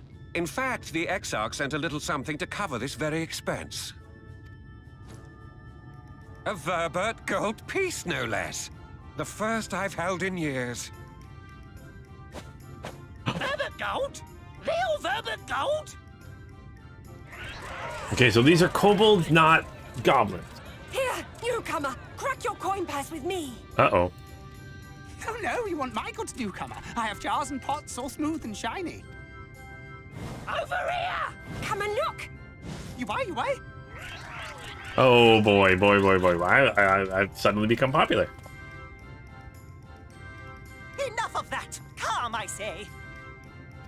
This one must still journey through the Barrens. Nothing bulky, nothing heavy, no pots. Nothing better for the road than a full belly. Spend that piece at Ronron's place, yes? Eat for 3 before you leave. Eat for 3 before you leave. I like that. That's a good saying. Eat for 3 before you leave. Why? Alright. Okay, so I still don't know what a goblin looks like without its mask on. My coin has at any rate. Alright, so there is a collector's edition, complete collector's edition I can get. Okay. Oh, and the earring was a pre-order bonus? Oh, okay. Well, I mean, still, if they have collector stuff, maybe it'd be something cool. Cool minis and stuff. Okay, let's talk with Ron. Oh, that actually does. Oh, maybe not the grub so much. The marbling. I don't want to step on it. Okay, let's talk with you. Hey, welcome to Ronron's Traveler. I wares to empty your purse and fill your belly. Take your time. Stare and sniff before you choose, but no drooling on the merchandise, yes? Browse Ronron's wares. You may move the camera as well as zoom in and out, target the foodstuff, and inspect it with what? Wait, what?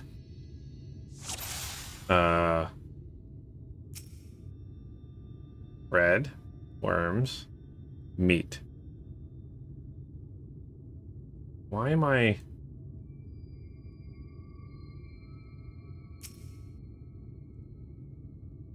Call that mushed loaf. The middle is stuffed with bittersweet cactus fruit, so even if the bread dries out, it's still moist inside.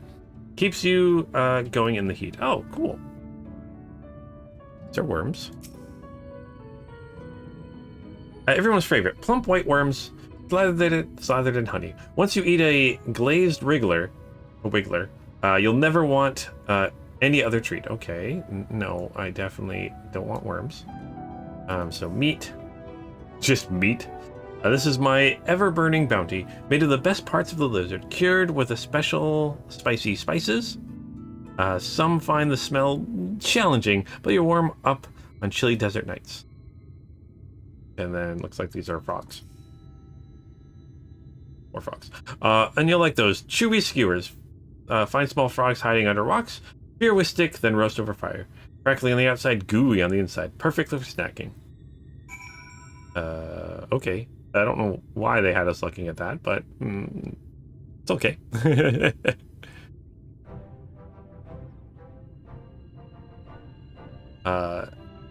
They all look tasty, yes. Which to choose? I want... Oh. Your buddy Char ate all that meat. I took the bread, better safe than sorry. Yeah, that's kind of what I was thinking of. Because cactus is pretty good. Take the mush loaf.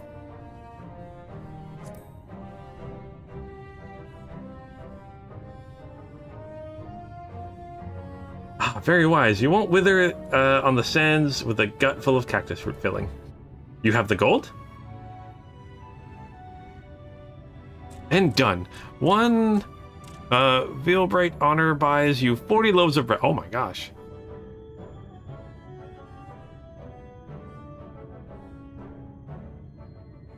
Cured meat can be so tasty though. Drazor, it totally can be. But I have to eat it right away or it might, well, I guess it's cured, so it won't go bad. Oh gosh. Why am I heaving here? But it's spicy. I'm not a fan of spice. Oh, every last mouthful. I think I'll share the rest. You know what? I think, yeah, I don't do good with spicy foods. That's for sure. Personally, I don't do good spicy foods. I think I'll share the rest. Let's share it with the people. It'd be nice. Make people like us more. Our visitor invites us to feast. Let us give thanks to this great generosity and small appetite. Yay. Consider your corn purse cracked. I am pleased to accept your custom, and Gengen will be pleased that you honored ours. Every last mouthful, that's what you did, Astria. Oh boy. Keep the merchandise down, yes? No returns.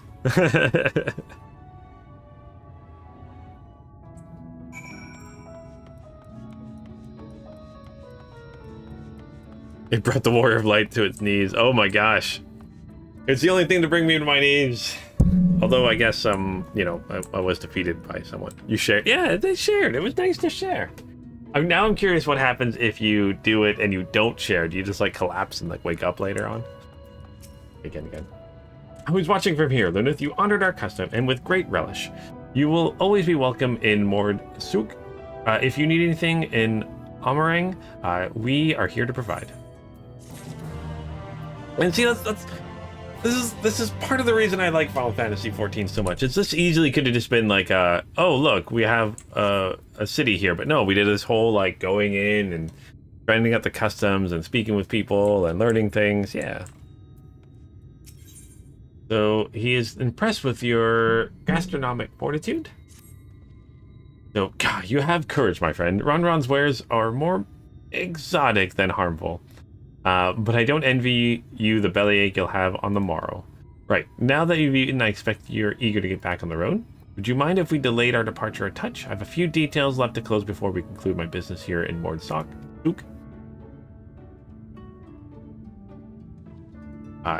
Offering your services, are you? Aye. Well, an assistant would certainly help hurry things along.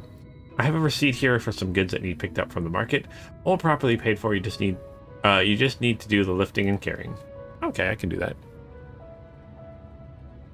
I didn't deal well with spicy food until you worked at a South Asian diner there, Drazor? That would do it.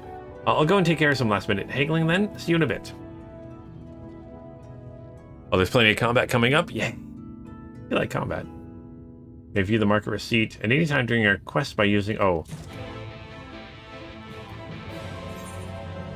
okay.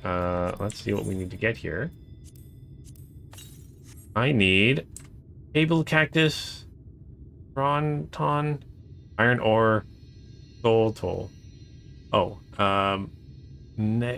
antiques? Okay. Wait, was cured leather one of them? No.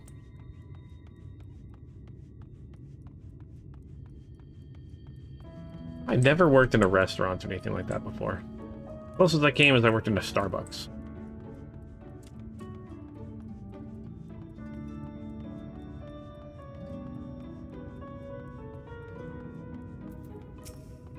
Okay, you're the one I need. I need some creative ore.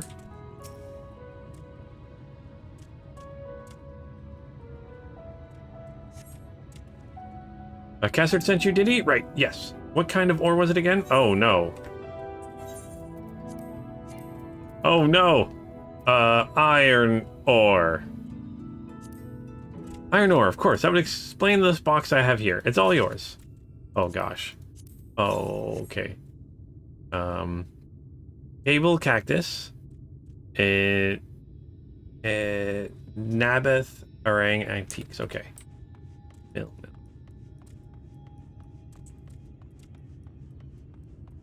It's not you. I remember the first day you worked there, the lunch was so spiky there. Ooh. Ooh boy. Yeah, I definitely cannot do spicy food. Oh, you worked at a poolside restaurant and a hotel on South Beach when you were 21? Okay. Wait, stupid. I can imagine tips are good.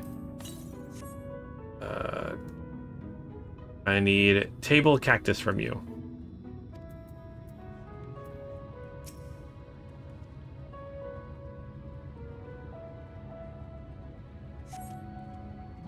You came with custard, yes, good. I can finally stop thinking about this sack. Please take your pickly purchase. Oh, I didn't have to answer a question that time. I can't get.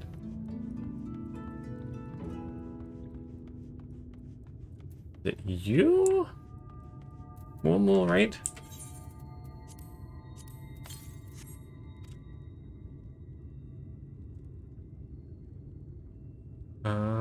Was it from Momo?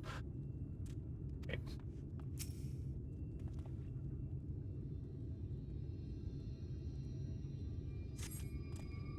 Hey, no touching. The merchandise is spoken for. You couldn't possibly change my mind with a better offer. Oh, I'm supposed to be picking it up. What? Castard sent you? Why did you say so? I wouldn't dream of selling his goods to a higher bidder. Oh, no. The relics, was it? All packed in the box here. Handled with care. Okay, let's go. It was 2001 during spring break. Between the paychecks and cash tips, you had like 1,200 bucks. Oh my gosh, that's a good thing. And yeah, Drazor, I know in Canada and the States there's tips, but I hear like most European countries don't do tipping. I kind of wish we didn't here, not because I don't like paying people, but I just wish, you know, you didn't have to do tips. I wish, you know, they just got paid a little bit more. And if that meant, you know, food's a little bit more, that's fine. This always felt weird to me. Especially this one, it's like a little, like, kind of like corner store groceries place that, like, they just sold groceries for years, and now they start doing, like, they sell coffee and stuff, so now their debit machines, even if I'm just buying groceries, will, like, ask for a tip, and I'm like, I'm buying groceries. I'm not wanting to give a tip for buying groceries. Kind of weird. Sard, so don't tell me you've been around the entire market already. I have been. Here are the 3 items you need. And over.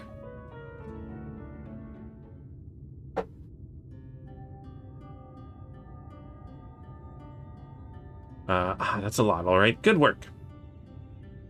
And quick work too, considering you've not set a foot in the place before. I thought you wanted to sit in the city like the Exarch, but something else tells me you're no stranger to visiting strange lands. Unfortunately, your efficiency presents something of a problem. I'd hoped to conclude my business before you returned, but it seems there's been some confusion over one of the orders I placed. I'll have to drag my middleman and sort the mess out. Or drag in my middleman. I'm sorry to make you sit around and twiddle your thumbs. Sard, it feels like an age since I last saw you. Oh, hi.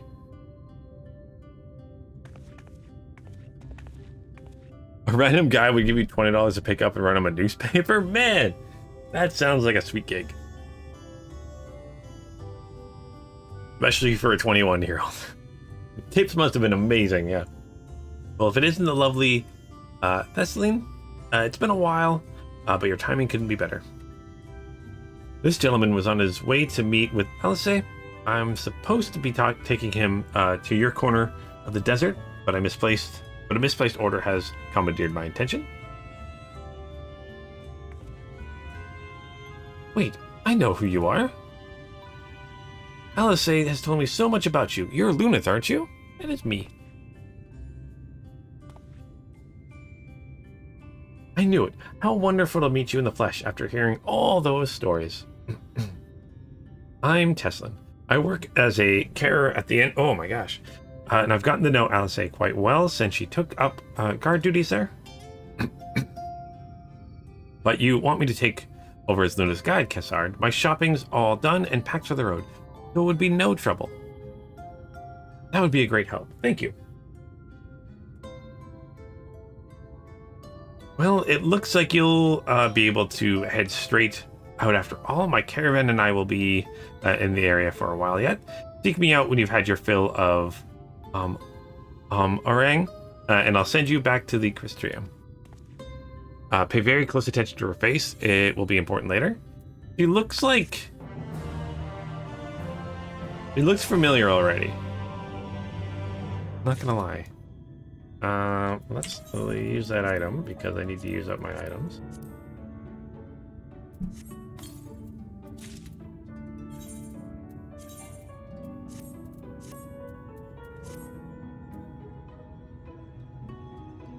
Maybe not. She just looks like an NPC.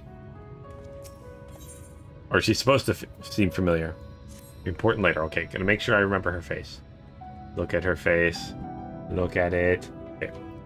Eorzea has been quite desperate to see you, Lunith. Let's get over to her sooner rather than later. The inn isn't too hard to find, really. You can actually see the top of the rock spires from here. You just need to swing around the ridge, then head south. Come on, I'll get my supplies together and meet you outside. Okay.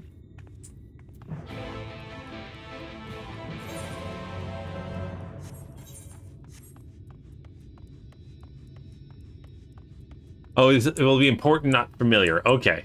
I'm like, someone I'm supposed to know already? Because I assume, again, it's hard to, like, is this like whole multi-dimensional star thing is people on our star, do they exist on the other stars as different people, or is it completely different? I'm sure it's something we'll figure out later, but I think everyone here, until I find out a definitive yes no, I'll be like, is that someone I know from my star? Okay, all set. Oh, we should probably mention the wildlife.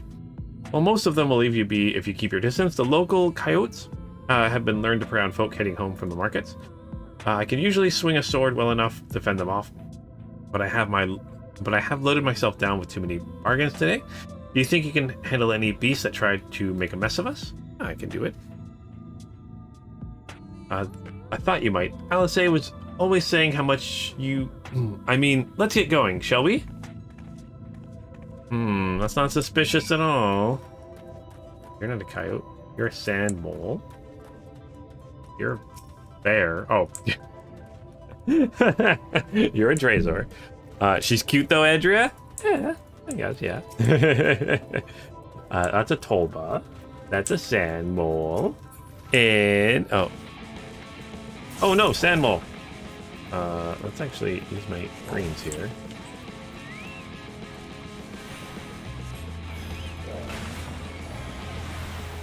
When they started doing food delivery here, they started with the expectation that customer tipping and people would just not tip, so no one wanted to do the work, so they had to pay the employees more. Yeah, that's the thing. I mean, even like when we do things like DoorDash or something like that, like the tipping is like directly in the apps and stuff now. I don't know how it is in Europe, but yeah, I can see people not wanting to do the job if they're still not used to tipping.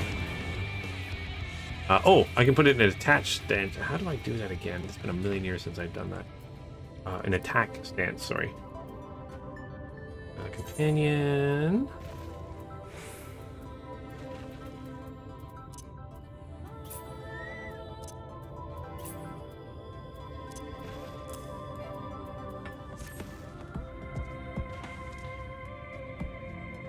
Oh, or my companion level's too low. Uh-oh.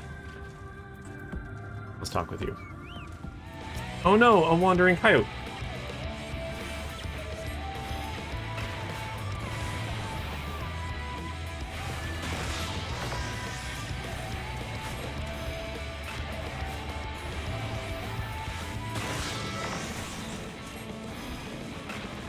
Oh.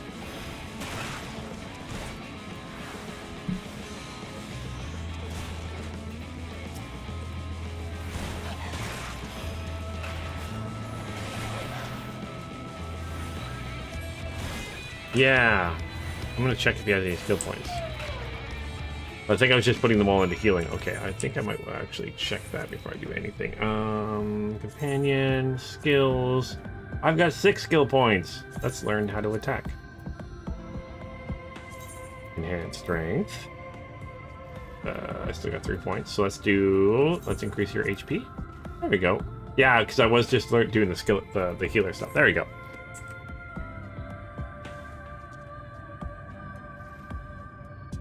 Oh, you can tip via the apps there, the dragon, but you heard the delivery person, they don't get it, so you tip manually when you order. Oh, like when we order here, essentially when I order, it's contactless. So I just do the order and they just deliver it to our front door and like send us a picture that they delivered it. So I don't even see or talk to our delivery people.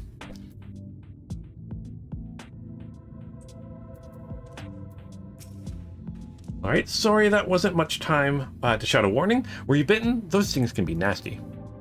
And yet, hardly a match for you, it seems.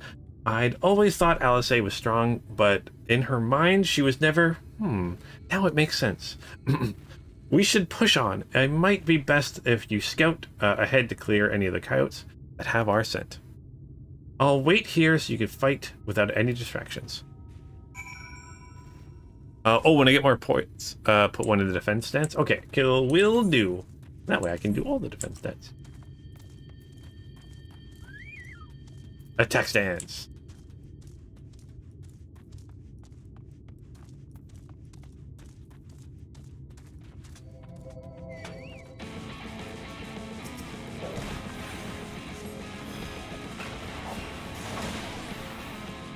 Take this sand mole.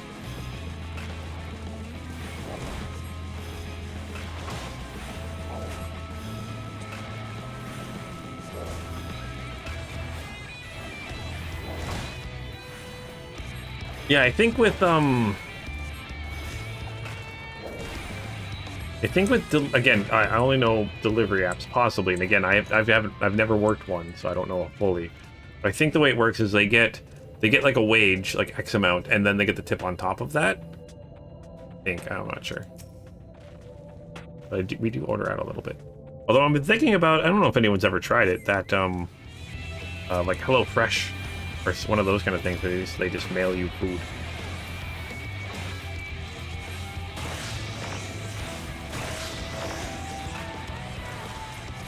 Because strangely, in Canada, it's almost cheaper to do something like that than it is to go buy a bunch of groceries. Right now, things got really expensive here.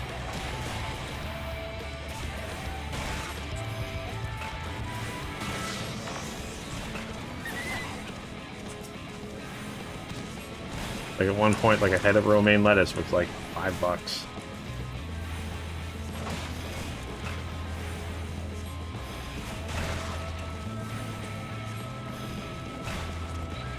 Oh, you forgot to meld materia into the game? Yeah, we'll figure it out. Maybe I should learn how to meld materia. The whole thing I didn't get into. Nope, no materia. But it's something I should maybe learn how to do. Okay, now I have to go back to you? Heal. Oh yeah, I need to remember I need to heal myself every once in a while. Because my chocobo won't do it for me. I need to do it. To heal. Okay, Sandmole, I don't want to fight you. Why do you use Sandmole?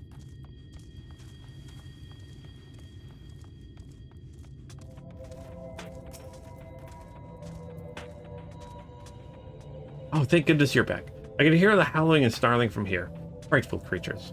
Let's hope the rest have seen your handiwork and know to avoid us now.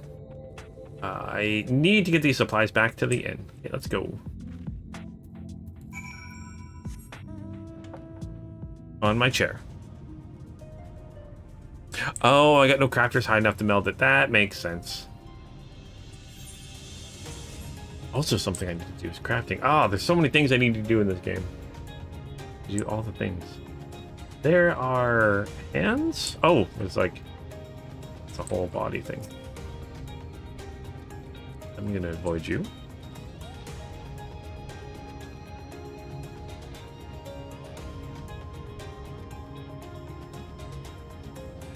Oh, wow. Okay.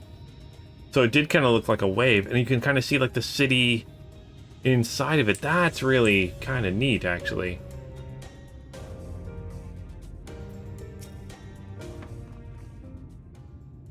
This is it. Thanks to you, I didn't have to drop my shopping even once. Come to think of it, I'm glad I didn't make the trip alone. It seems you ended up escorting me. I'll have to repay the favor somehow. But first, let's head inside, shall we? Okay, let's go.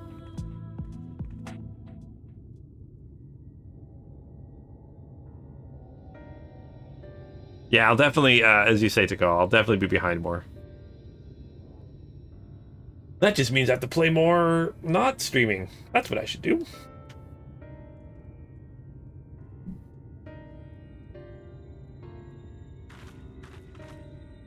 Welcome to the inn at Journey's Head. You might be our first visitor from the Crystarium since Eorzea arrived.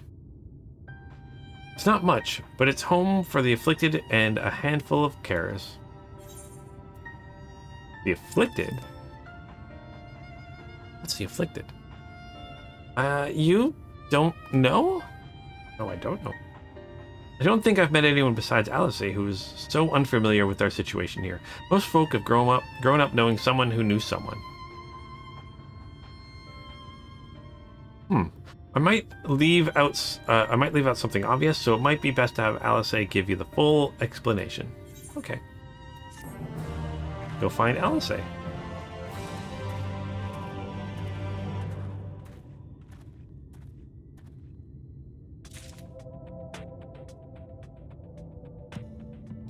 Quest completed.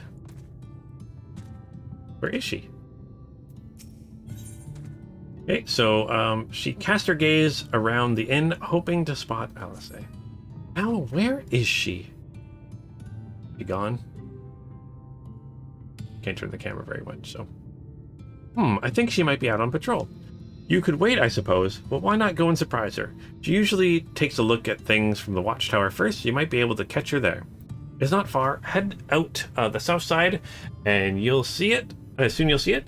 I'll stay behind in case she comes back while you're gone. Okay, so let's go. That's north. This is south. Oh, let's attune to this 8th rate. And his gear level materia is cheap enough. He has over 2 million gil. Yes, again, thank you so much, Nagal.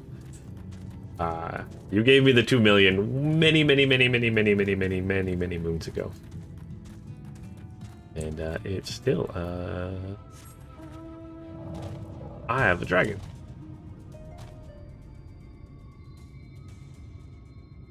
All right, is this city looks like that's Mhigo though?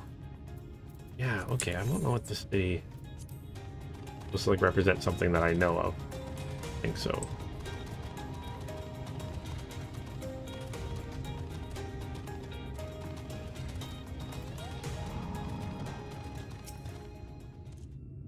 Over here too.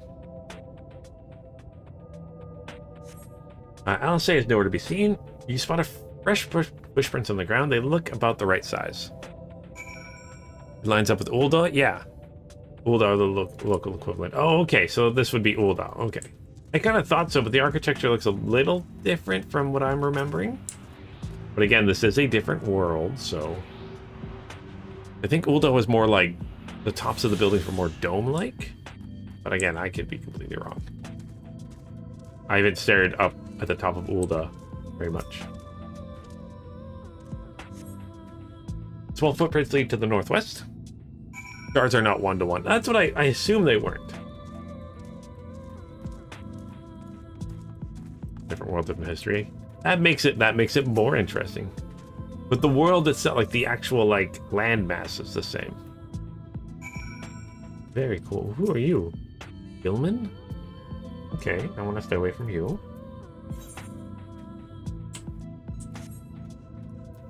Kind of like zombie looking things. Fields of Amber.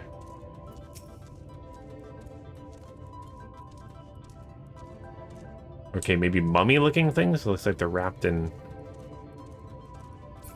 Yeah, it looks like they're mummies. They explain that or how they vary? Okay, I'm very excited to learn more. Curve around to the west. Alright, oh, there's my next destination. Mummies!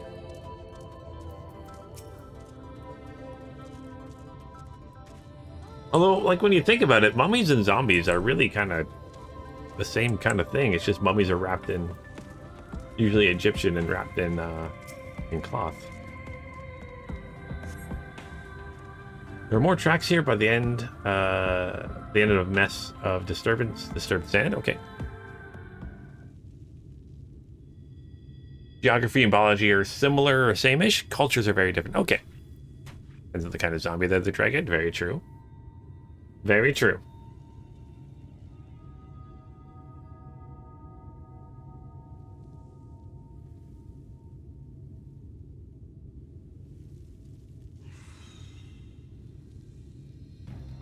Uh-oh.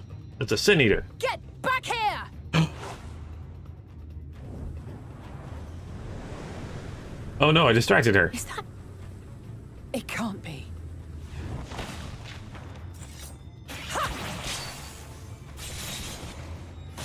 See, she's still a red mage.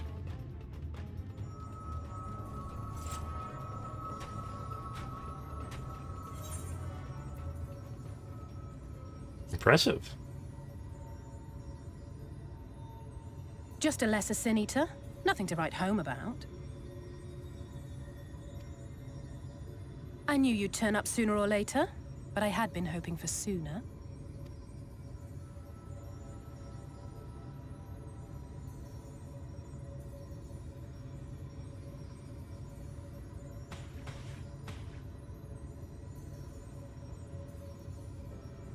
How are you?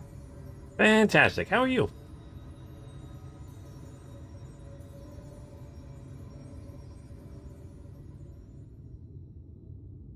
If you follow up on what we are told, some shards may be almost night and day different. Oh, okay.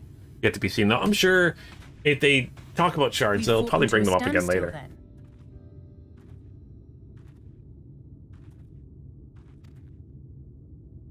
The Exarch did say that the Empire seemed to have drawn back when he last looked in on the source. But without knowing for sure how fast time was passing there, I couldn't help worrying that a lot might have happened since then. I'm heartily relieved to hear that it hasn't. Just as Alphino must have been. As you can imagine, both he and Eorzea were desperate to hear the news from home when I arrived. I haven't actually seen Thancred and Y'shtola yet, but they will have heard all the latest developments from the Exarch by now, or should have at least. I haven't talked to your brother yet.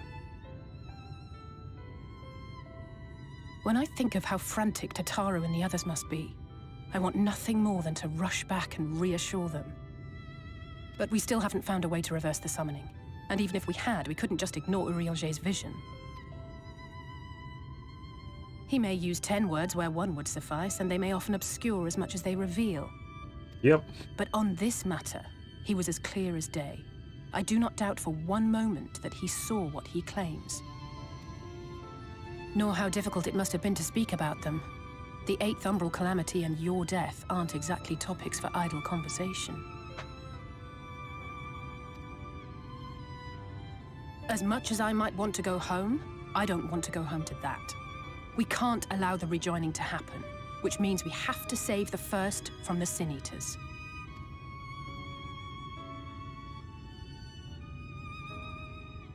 That great wall of white is a remnant of the Flood. 100 years ago, the balance in the First tipped decisively in favor of light.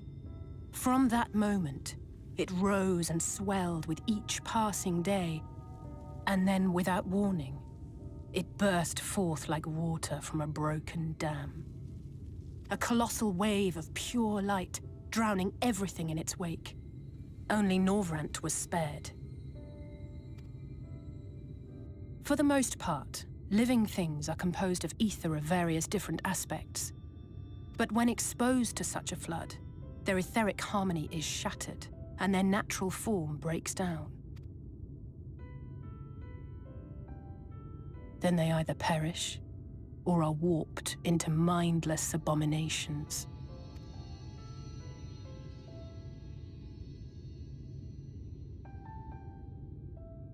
Yes, that's how the Sin Eaters came to be. They were once living creatures, or people, that were caught in the path of the Flood. Once the change is wrought, there is no going back. In that instant, they are gripped by an insatiable appetite for ether, and will happily gorge themselves on any living thing within reach. But even that is not the worst of it. The stronger Sin Eaters can plant light in us, like seeds in soil, corrupting our ether, and triggering the birth of new monstrosities. They are creatures of base instinct that exist only to feed and to multiply. They feel no pity, know no remorse, and are utterly deaf to reason, which is why they must be destroyed. Every last one of them.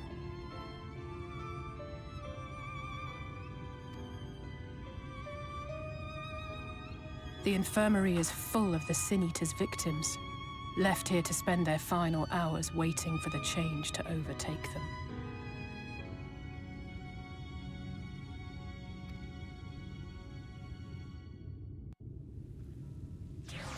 Oh, so that's what the affliction is. Uh-oh. Alright, so does that mean the Senators, they're essentially, if they only reproduce essentially by creating more by painting living creatures and stuff, so there is a finite amount of them. Oh no! Alice, are you gonna help me with this ancient lizard? No? Okay. Didn't think so.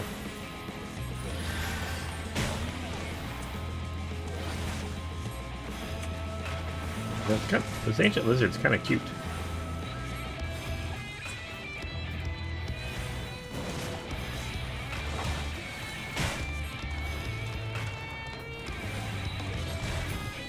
There we go. It's just a matter of time. More for some, less for others. Those patients will all become monsters in the end. And to add insult to injury, the afflicted are feared, shunned, cast out of society, and exiled here to the edge of the world. The only good thing I have to say about this hellish place is that it has served me well as a training ground. Estlin and the others have also been kind enough to share their knowledge of the Senators, which is knowledge I now share with you. Well, you help me finish my patrol, of course? Okay, yeah, let's go. I would have her... Yeah, we can help with the patrol. Here's what we'll do. I'll take the east side of the inn, and you clear the west. That way we have an undiluted experience with the resident terror. Those marks in your maps are where the usual trouble spots are. You can assume that any beast with a white hide or carapace is a sin eater. But you'll know for sure soon enough when they come hovering after your aether. Remember, it's kill or be killed with these monsters. Once you're slain, whatever's prowling around out there, we can rendezvous back at the north entrance. Good hunting. All right. Old Brandy and renewal. Let's do this. You go this way, we go this way. Okay. Oh, okay. I actually have spots to do. Walk over some graves because we're horrible people. All right. Destination. Surveying. I don't see anything, and then something will pop up. There we go. Forgiven cowardice. Yeah. My little thingy down. Fighting 2 enemies this time. So let's try to use some holy.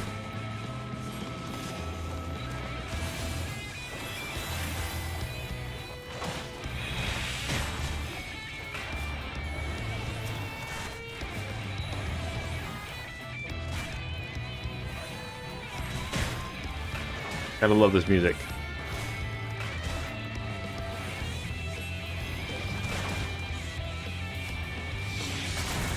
Both using aerial effect. It's not fun.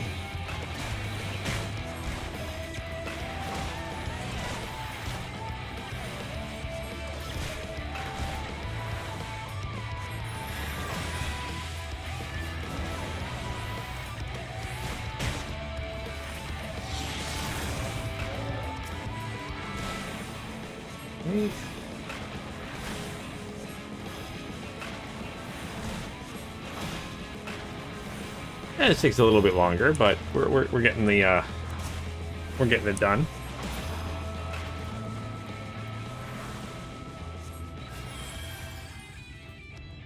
Okay, these rockworm thingies. Okay. Probably would have been better if we stuck together, but, you know. I think she knows that we can handle ourselves and get it done twice as fast. Ooh. That looks like a cool plant.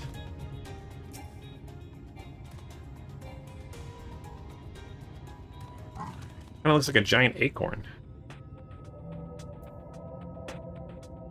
Right, which kind of creature are we finding now? Nope, okay, that wasn't a creature to fight. Yeah, neat, I like that.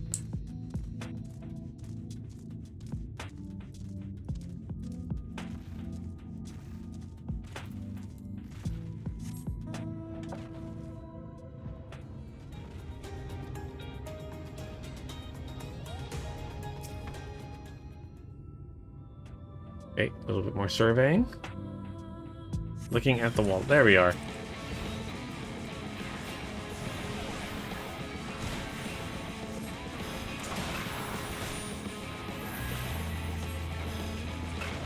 Get out of that AoE attack.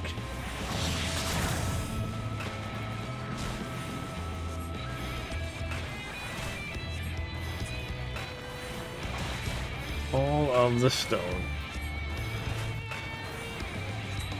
Man, have you guys ever mained a, like, used a healer for the story of an expansion yet?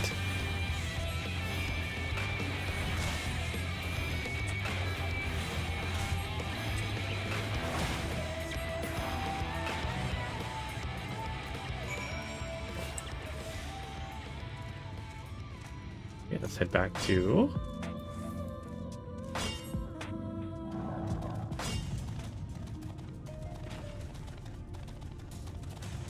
You know, Realm Reborn is Paladin, and from then on, Ninja they're the Dragon. Okay.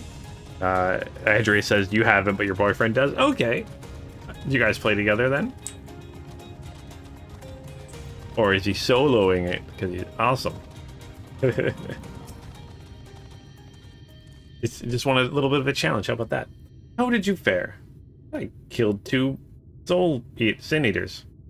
Oh, I thought there might be 1 or 2 lurking on the fringes. Nothing out of the ordinary for this area. I expect you notice it yourself, but individually these lesser Sin Eaters are no deadly than any natural predator you might encounter in the desert. It's when they appear in numbers that they pose a threat, much like the Void Scent. They have an unfortunate tendency to flock to the strongest of their kind. Thus, when the powerful Sin Eater goes on the hunt, it might be attended by a veritable swarm of weaker kin. Imagine an army of such creatures descending on a village or hamlet. That's the basic idea behind my patrols, to call their ranks enough that their numbers won't be overwhelming when the big ones come out to play. And you've certainly helped on that front. Let's report our victories to Teslin, shall we? Yeah, let's go talk to Teslin. Oh, you got a friend who did as a white mage though, the dragon? Okay, I don't feel so bad then. He wouldn't dare, Andrea. He wouldn't dare. I'm guessing you guys go through the all the new content just together. That's awesome. I like that idea. Okay, Teslin. So Eorzea tells me you helped out on her patrol. You have our thanks and my apologies for leading you from one battle to another ever since the moment we met. In any case, I'm glad to see you two found each other. You have no idea how badly Eorzea has missed your company. Everything is always, if Lunith were here, he would. That's an exaggeration, and I don't sound like that either. I was simply trying to view matters from another perspective, and I respect Lunith's methods. Honestly, after seeing him in action, I can understand why. The way he leaps into the fray without hesitation. It really is something to behold. I might be a little spittin' myself. Uh-oh. The fan club glowing. Only teasing. Though I've no doubt he deserves all the admiration he gets. Just as you do. Yay! Completed. You did for patch 6.1 there to go? Alright, how'd you like it? I'm guessing not so much because you haven't done it again.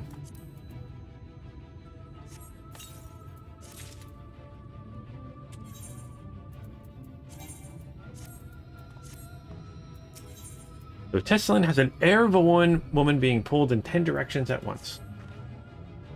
Love the layout. I'd love to lay it to welcome meal, but the duties I put on were when I went to the market are still waiting for me. Ah, there are 101 things that need doing. I'm sorry, but would you mind waiting here with Eorzea? What, and twiddle our thumbs while you work yourself to death? Surely there's something we can do to help you with. I think so. We can do whatever it takes. I could do with a hand. That's true. Thank you. You can start by helping me sort out the larder, Eorzea? Well, we do that. Could you tend to a few patients, perhaps? There are 3 in particular I mean to visit. It's just a matter of saying a few words to them and seeing that their skin isn't caked in sand. Their names are Pawnil, Hodin, and Halric. They may not give much in the way of response, but I promise they'll be pleased to meet someone new. Aw. Sucks that we can't cure them or something. Maybe there's a way. We'll find a way. We'll find a way to cure them. Don't worry, Pawnil. We'll heal you. Thank you. Hey, Todin?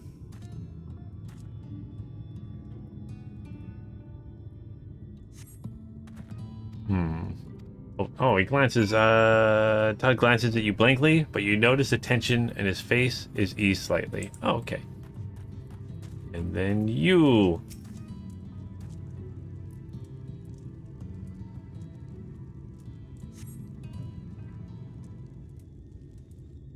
Okay, my character's like, actually, I wouldn't mind some downtime. Oh, fine.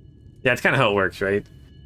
Be nice to take a little break. No, the world needs saving, doesn't it? So Halric remains utterly still as you wipe sand from his cheek. The texture of his skin is hardened into something akin to plaster. Uh-oh.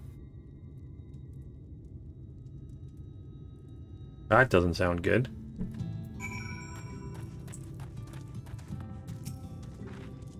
You've seen the patients? How are they?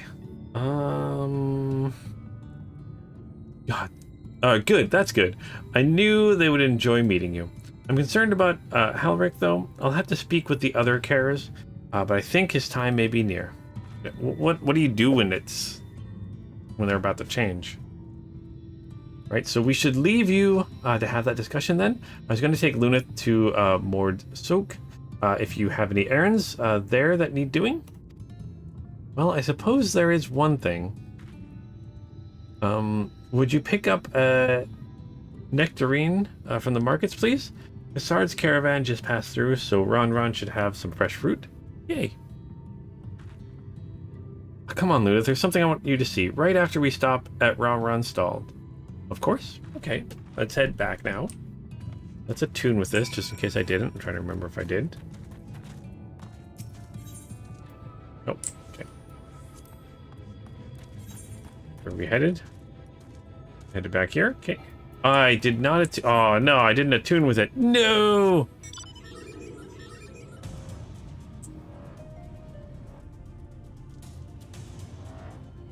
Well, the reason you didn't do it again, Thakal, was, did Red 2 is, 6.2 is a Red Mage and 6.3 is a Paladin. Oh, you're just kind of testing them all out? Yeah. That's a good way to do her. No, Sandmole, leave me alone. You too, Tortoise, leave me alone. Sorry, Tolba.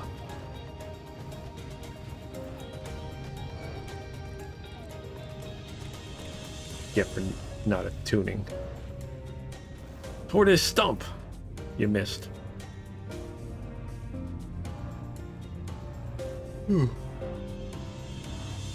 Oh, just feeling a frantic kid. Uh-oh. Yes, contact. Contact says king.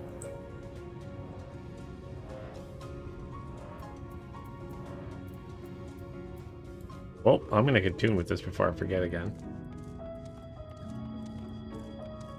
Phrasing. Phrasing.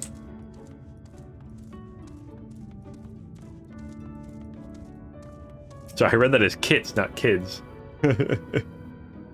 Oh boy.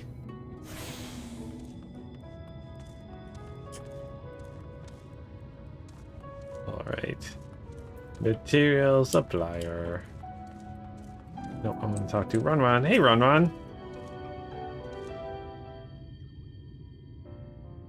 Ooh, back again. Are you eating another taste of Ronron's wares?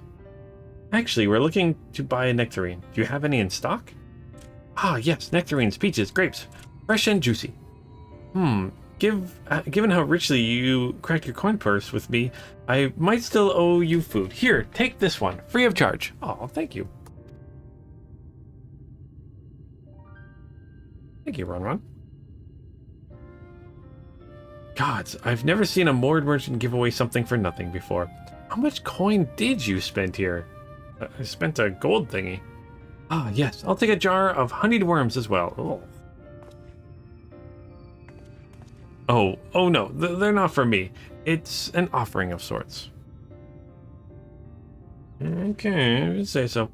The worms, if you please. One of the best Wrigley's for you. Come again, my friends.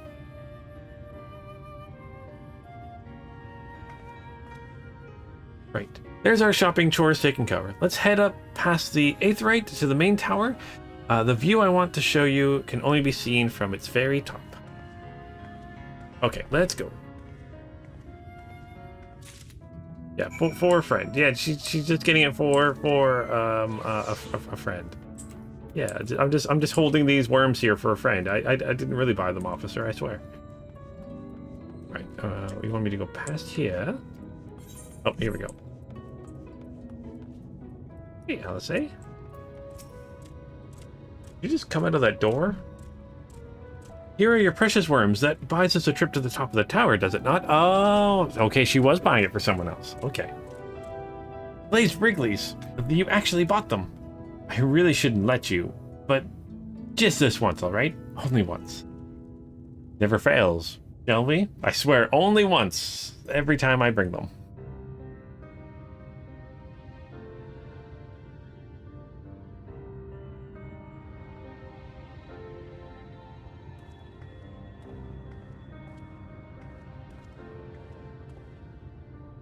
Look, over there, where the wall is broken.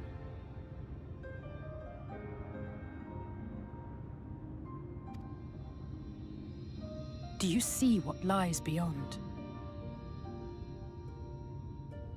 That's what the land became after the light flooded in. An empty white nothingness.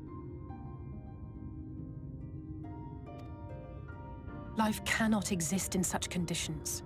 The primordial light would wreak havoc on the body's etheric balance.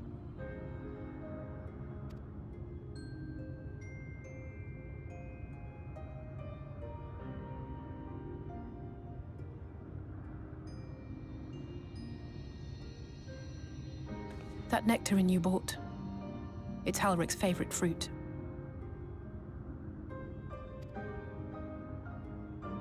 Oh, I hope,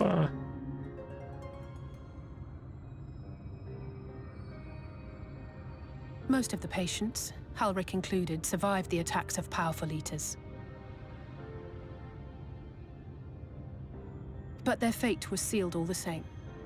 The monster's corruption has entered their bodies, and their very essence is being subsumed by light. The twisted state of the world itself just makes matters worse. Under normal circumstances, a person's ether naturally tends to equilibrium. But for these poor souls, the opposite is true. Sooner or later, every single one of them will turn. Aww.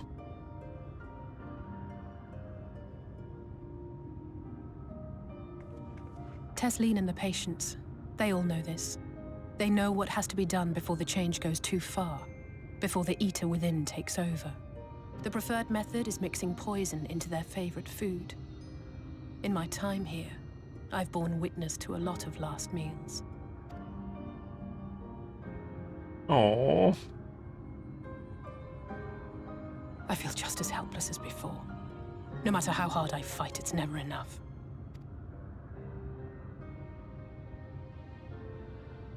But it's a war I mean to wage, nonetheless. Speaking of wars, do you remember how I made you promise not to leave me and then promptly collapsed? Yes. Well, yeah, let's very just say I had a few friendly, choice words for the exile concerning the timing of his summons.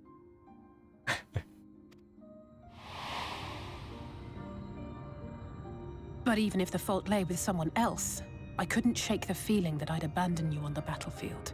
Don't worry, we were fine. So I swore that I'd make up for my absence there by making a difference here. And that's what keeps me moving forward, even when things seem hopeless.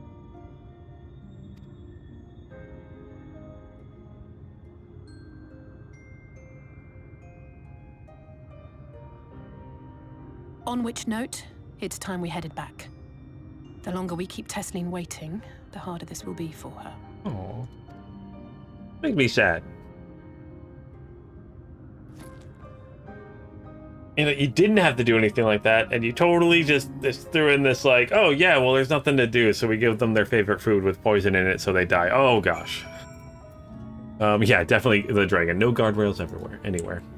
Who needs safety? OSHA does not exist in this world.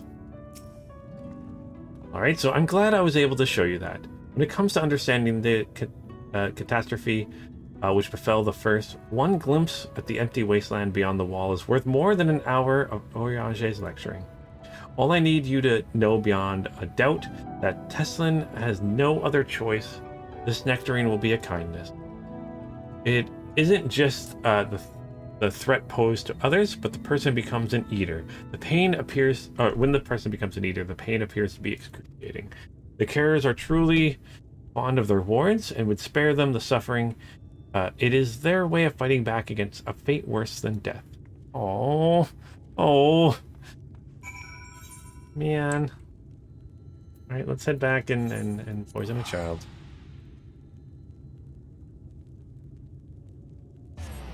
This game, I swear. Right.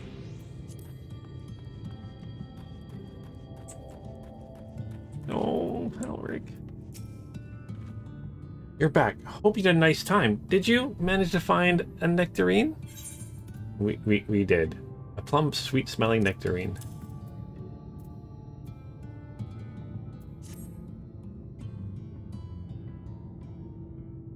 Thank you. Alisaie's explained why I wanted this, has she? I can see it in your eyes. But we may not need it just yet. I spoke with the others and we've decided to keep an eye on Halric for now. Thanks to you, though, if this time does come suddenly, we'll be ready to send him on his way with a taste of happier days.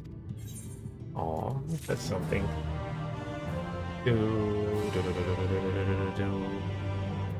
Alright. I think I might end the stream here before we start this next quest. Because it's coming up on 3 o'clock here. Just so I'm not in the middle of a quest and have to leave or something like that. But yeah, oh my gosh. This... I hate to leave on such a downer note. But man, this... definitely not what I was expecting so far, this expansion. Again, only, you know, a little bit. Oh my gosh, it's a cute little... Okay, that makes up for it. It's a cute little sharky. Oh, it's a cute little sharky. Okay, that makes up for it. But yeah, I'm interested to see where this goes. I'm definitely really interested to learn, well, who this like Crystal Exarch is. Just one more hour, pretty please. And unfortunately, I have some things I need to take care of there, the dragon. I totally would if I didn't have an appointment I need to make it to. Maybe next week I'll do a little bit longer. But yeah, I'll be back next Thursday and Friday streaming Final Fantasy XIV, of course. So Thursday and Friday, again, starting at about noon Pacific Standard Time, going until, again, 3 o'clock, maybe a little bit longer, depending on how things are going. So it'll be like that for the next week. And then the week after that, so I'll be streaming the 30th and 31st. And then the 6th and the 7th, I'm not 100% sure. I know for sure the 7th I won't be streaming at all. And the 6th I might not be. I'll let you guys know a little bit closer to it. Keep an eye on the Discord and all that stuff. Simply because we have some visitors coming to visit us for the Easter weekend here. So very, very excited for that. If we've ever had visitors over a holiday. But yeah, very excited for that. So thank you guys so much for joining me this lovely day. And then yeah, over the weekend and the next week, I'll go through and do the rest of the White Mage story missions that I have currently. So maybe I'll have more abilities and stuff like that when we come back next. But yeah, and more used to using my mage a little bit. I might even keep running a few dungeons and stuff. And I think I've decided. Actually, I might still do a poll about it. I haven't quite decided which class to do next. I really am leaning towards the machinist. I might start leveling up the machinist just to see how I like it during the next week. But either way, thank you guys so much for joining me today. As always, it's a blast, and I'm really excited to see what happens next. So thank you so much, and as always, until next time, keep your stick on the ice.